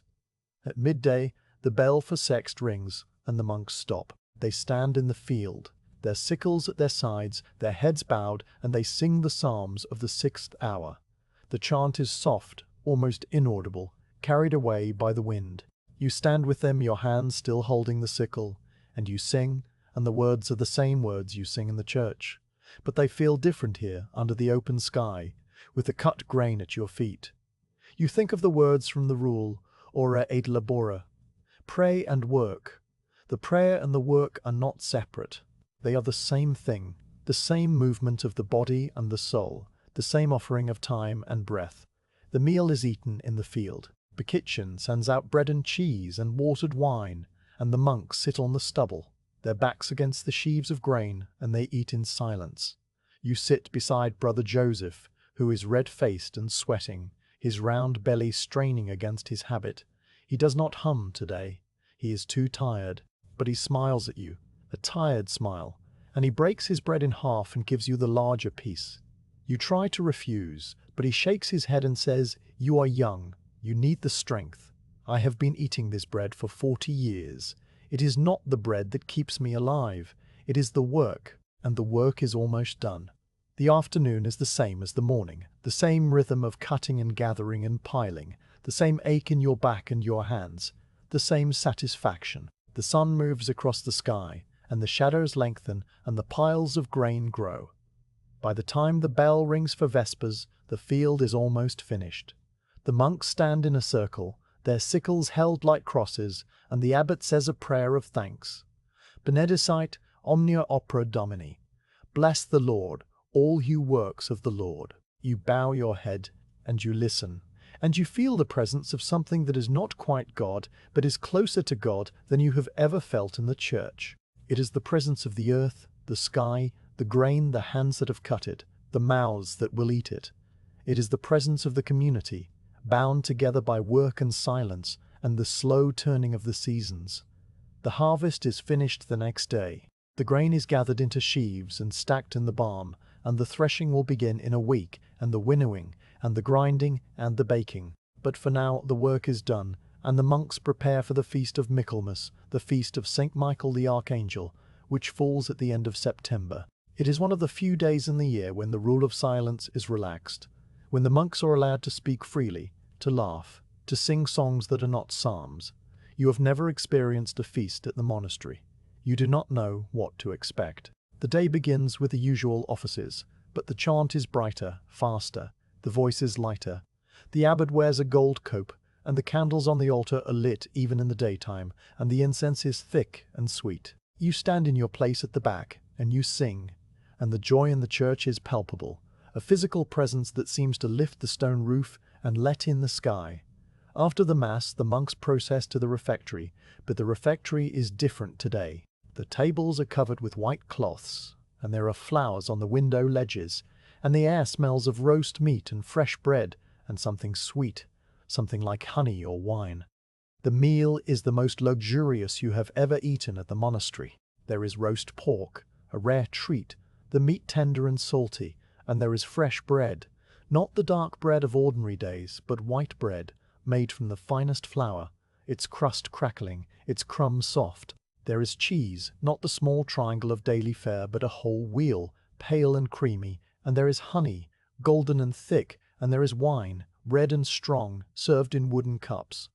The monks eat slowly, savoring each bite, and they speak. The silence that has held them for months breaks like a dam, and words pour out. They talk of the harvest, of the garden, of the scriptorium. They talk of the pilgrim who passed through, of the news from the outside world, of the crusade that is being preached, of the cathedrals that are rising in Chartres and Paris. They laugh. You have never heard the monks laugh. It is a strange sound, unfamiliar, but it is not unpleasant. It is the sound of men who have chosen silence, but have not forgotten how to speak. You sit beside Brother Thierry, and he talks to you about the illumination he is working on, a page of the manuscript that shows Saint Michael slaying the dragon. He describes the colors he is using, the green for the dragon's scales, the red for the blood, the gold for the saint's halo. He says, "I had been working on this page for a month. I want it to be perfect. But it will not be perfect. But it will not be perfect. It cannot be perfect. The perfection is not in the page. It is in the attempt. It is in the hours of work, the small strokes, the decisions about where to put the light and where to put the shadow. The page is only a record of the attempt, and the attempt is a prayer. You do not know how to answer, so you nod, and you eat your bread, and you listen." After the meal, the monks gather in the cloister. The sun is warm and the garden is still green, and a monk brings out a harp and begins to play. He is an old monk, his fingers stiff, his eyes half closed. But the music that comes from the strings is clear and sweet, a melody you have never heard, a melody that seems to come from somewhere else, from the hills or the river or the sky. The other monks listen, and some of them dance. Not a formal dance, not a dance of steps and patterns, but a simple movement, a swaying, a turning, a lifting of the hands. You watch, and you feel something that you have not felt in months. It is joy, not the joy of the Psalms, which is a joy of hope and longing, but a joy of the body, a joy of the present moment, a joy that asks nothing and promises nothing. It is enough. It is more than enough. Brother Bernard comes to stand beside you. He does not dance. He stands with his hands in his sleeves, his eyes on the old monk with the harp. He says, "This is the feast. It comes once a year. It reminds us that we are not only souls, we are bodies. We hunger and we eat. We thirst and we drink. We tire and we rest. We grieve and we dance. The dance is not a distraction from the prayer. It is a form of the prayer. It is the prayer of the body, the prayer of the earth, the prayer of the grain that was cut, and the bread that was baked, and the wine that was pressed." He turns to you, and his face is not unreadable today. It is soft, almost gentle. He says, "You have been here for almost a year. You have worked. You have prayed. You have learned the rule. Soon you will decide whether to take your vows. This feast is a taste of what the life can be, not the silence, not the work, not the prayer alone, all of them together. The silence and the speech, the work and the rest, the prayer and the dance. That is the life. That is the monastery. You do not know what to say, so you say nothing. You stand with Brother Bernard, and you watch the monks dance, and you listen to the harp, and you feel the sun on your face. The world outside the walls is still there. The pilgrim is still walking. The crusade is still being preached. The cathedrals are still rising, but you are here, in this place, at this time, with these men who have chosen to stand at the still point. The wheel turns, and you do not turn with it. That is your choice. That is your life. The feast ends at Vespers. The monks go to the church, and they sing the psalms of the evening, and the chant is the same as it has always been, but you hear it differently today. You hear the joy in it, the gratitude, the release. The silence returns after compline, but it is not the same silence that held you before the feast. It is a softer silence, a gentler silence, a silence that has been broken and healed and is now stronger for the breaking. You go to your cell. You lie on your mattress, the blanket pulled to your chin, and you stare at the wooden cross. You do not pray. You think of the harvest, the grain, the bread. You think of the feast, the wine, the honey, the roast pork. You think of the monks dancing, the old monk with the harp, the melody that you cannot forget. You think of Brother Bernard's words. The dance is a form of the prayer. You close your eyes and you listen to the silence. It is not empty. It is full of the music of the harp, the memory of the dance, the taste of the bread. It is full of the promise of the life you are choosing, the life of prayer and work and silence and song. You are not sure if you are ready. You are not sure if you will ever be ready. You are not sure if you will ever be ready. But you are here, and the bells are ringing, and the feast is over, and the harvest is in, and the winter is coming. You will face it as you have faced everything else, one day at a time, one prayer at a time, one small act of work or silence or love. You close your eyes and you sleep. The year passes as the bells mark it, each day folding into the next, the seasons turning from autumn to winter to spring and now to summer again. You have been a novice for 12 months, and the time has come to decide. Brother Bernard tells you in the chapter house, after the reading of the rule, his voice as flat and unreadable as ever. You have 1 week to consider. At the end of that week, you will stand before the abbot and the community and declare whether you wish to take your vows. There is no shame in leaving. The door is always open. But if you stay for life. There is no leaving after the vows are spoken. He pauses and his eyes meet yours. Think carefully. Pray if you can. If you cannot pray, then sit in silence and let the silence speak. The week is the longest of your life. You go through the motions of the daily offices, the work in the scriptorium, the labor in the garden, but your mind is elsewhere. You lie on your mattress at night, staring at the wooden cross, and you ask yourself the same questions over and over. Do you believe in God? You are not sure. Do you believe in the rule, in the life of obedience and stability and conversion? You are not sure of that either. Do you want to spend the rest of your life in this place with these men, praying and working and eating and sleeping in the same small cell? The answer is not yes, but it is not no. It is something else, something that has no name. You think of your mother. You wrote to her in the spring, and she wrote back, a short letter in a hand that trembled. She said she was well, that the farm was too much for her alone, that a neighbor had offered to help with the planting. She said she missed you, but understood that you had to find your own way. She said she prayed for you every night, lighting a candle in the window so that you would know the way home. You read the letter 3 times, and then you put it in the chest at the foot of your bed, beside the psalter and the extra blanket. You have not read it since. You do not need to.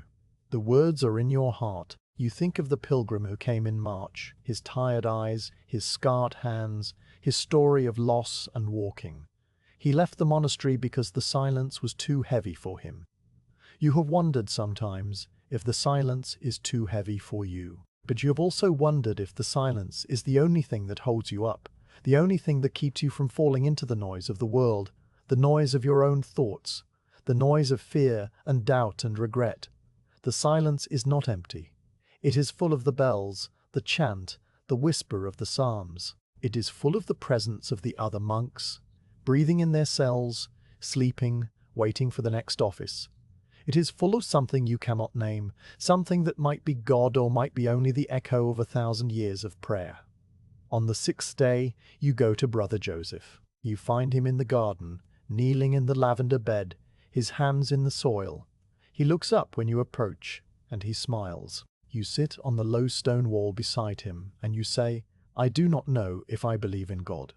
He does not look surprised.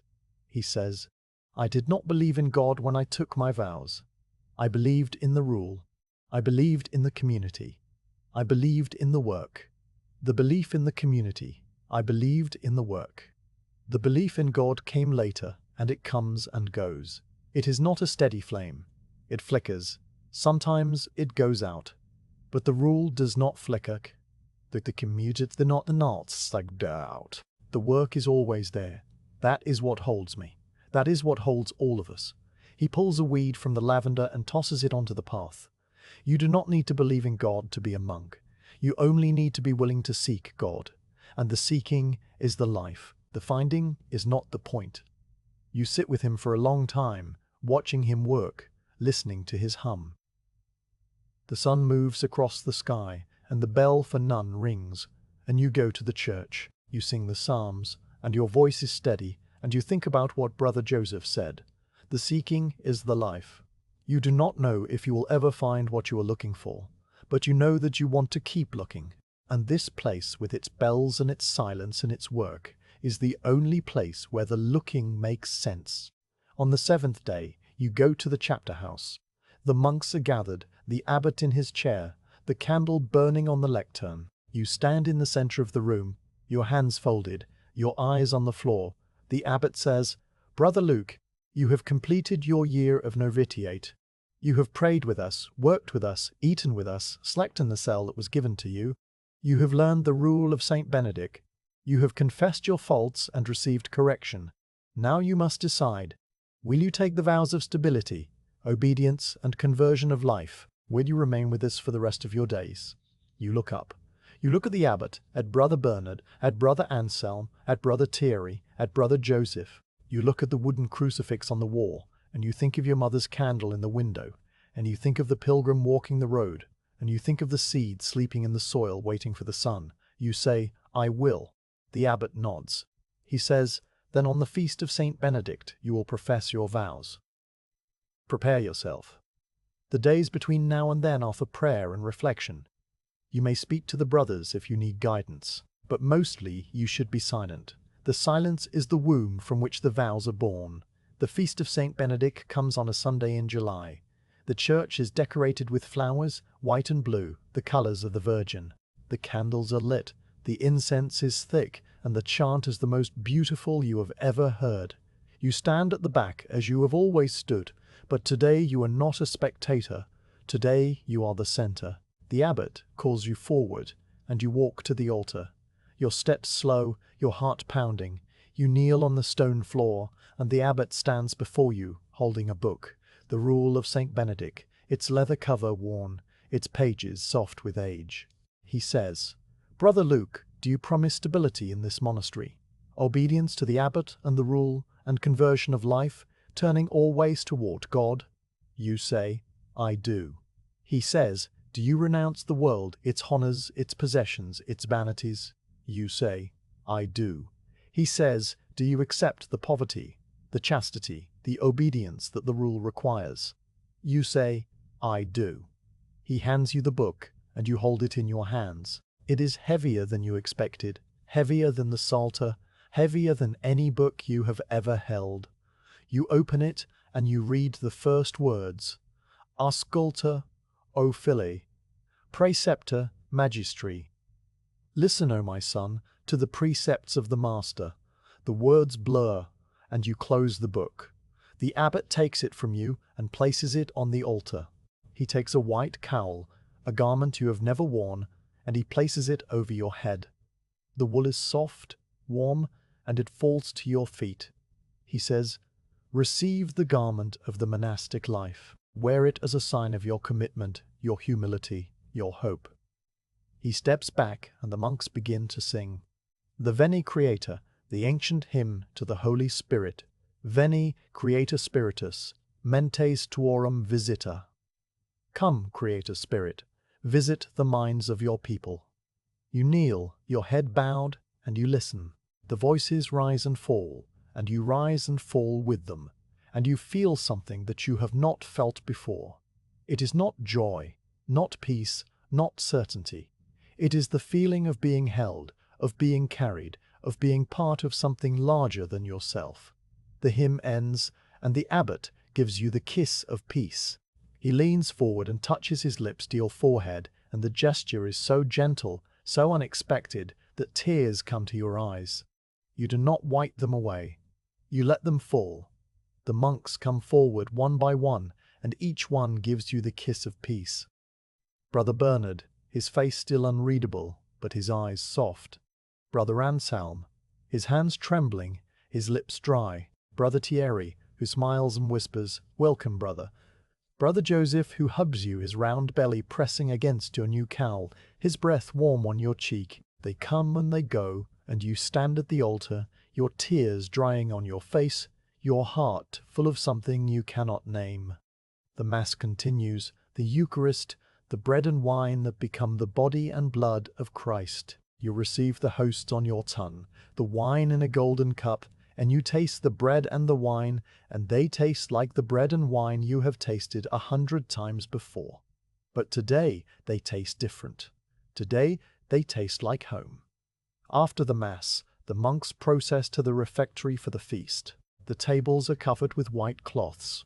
The flowers are on the window ledges, and the air smells of roast meat and fresh bread and honey. You sit at the table, not at the end, not near the door, but in the middle, among the other monks. Brother Thierry sits beside you, and Brother Joseph sits across from you, and you eat, and you drink, and you listen to the reading. Today the lector reads from the life of Saint Benedict, the story of his vision of the whole world gathered in a single ray of light. You listen, and you think of the world outside the walls, the world you've renounced, the world that is still there, still turning, still searching. You are not part of it anymore. You are part of this small community, this small church, this small life of prayer and work and silence. It is not a better life. It is only a different life. And you have chosen it. After the meal, the monks go to the cloister. The sun is warm, and the garden is full of flowers, the lavender and the chamomile and the roses that Brother Joseph tends with such care. The old monk with the harp comes out, and he plays, and the monks dance. You watch them for a while, and then Brother Thierry takes your hand and pulls you into the circle. You do not know how to dance. You have never danced, but you move with the others, your feet stumbling, your arms uncertain, and you laugh. You laugh because the sun is warm, because the music is sweet, because you are alive, because you have chosen to stay. The dance is not a dance of steps and patterns. It is a dance of joy, of release, of gratitude. You dance, and the monks dance with you, and the bells ring for vespers, and the dance ends, and you go to the church. You stand in the choir today, not at the back, not near the door, but in the stalls among the other monks. Your place is near the end, next to Brother Thierry, and you open your psalter to the right page, and you sing. The chant is the same chant you have sung every day for a year, but today it is yours, in a way it never was before. The words are not just words, they are your words, your prayer, your life. Deus in adjutorium meum, intending. God, come to my assistance. You sing, and the other monks sing with you, and the voices rise and fall, and you are not alone. You have never been alone. After compline you go to your cell. The cell is the same, the narrow bed, the straw mattress, the wooden cross on the wall. But the cross is different today. There is a small carving on it, a figure of Christ, his head bowed, his hands open. You have never noticed it before. You sit on the edge of the bed, and you look at the cross, and you think of the vows you have taken. Stability. You will not leave this place. Obedience. You will listen to the abbot, to the rule, to the bells. Conversion of life. You will turn always toward God, even when you do not know where God is, even when you are not sure that God exists. The vows are not a destination, they are a direction. They are the road you have chosen to walk, one day at a time, one prayer at a time, one small act of work or silence or love. You lie on the mattress, the blanket pulled to your chin, and you stare at the wooden cross. You do not pray, you listen to the silence. The silence is not empty. It is full of the voices of the monks, the echo of the chant, the memory of the dance. It is full of the smell of the garden, the taste of the bread, the warmth of the sun. It is full of the presence of God, if God is present, or the absence of God, if God is absent. You do not know. You do not need to know. You only need to be here, in this place, at this time, with these men who have become your brothers. You close your eyes and you sleep. The bell for matins rings. You rise in the dark and you go to the church. The monks are already in their stalls, and you take your place, and you open your psalter. The chant begins, and you sing. The words rise from your throat like water from a spring, like grain from the soil, like a prayer that has been waiting for you all your life. Domine, labia mea peris. Lord, open my lips. And you open your lips and you sing, and the night is long, and the bells are ringing, and you are home.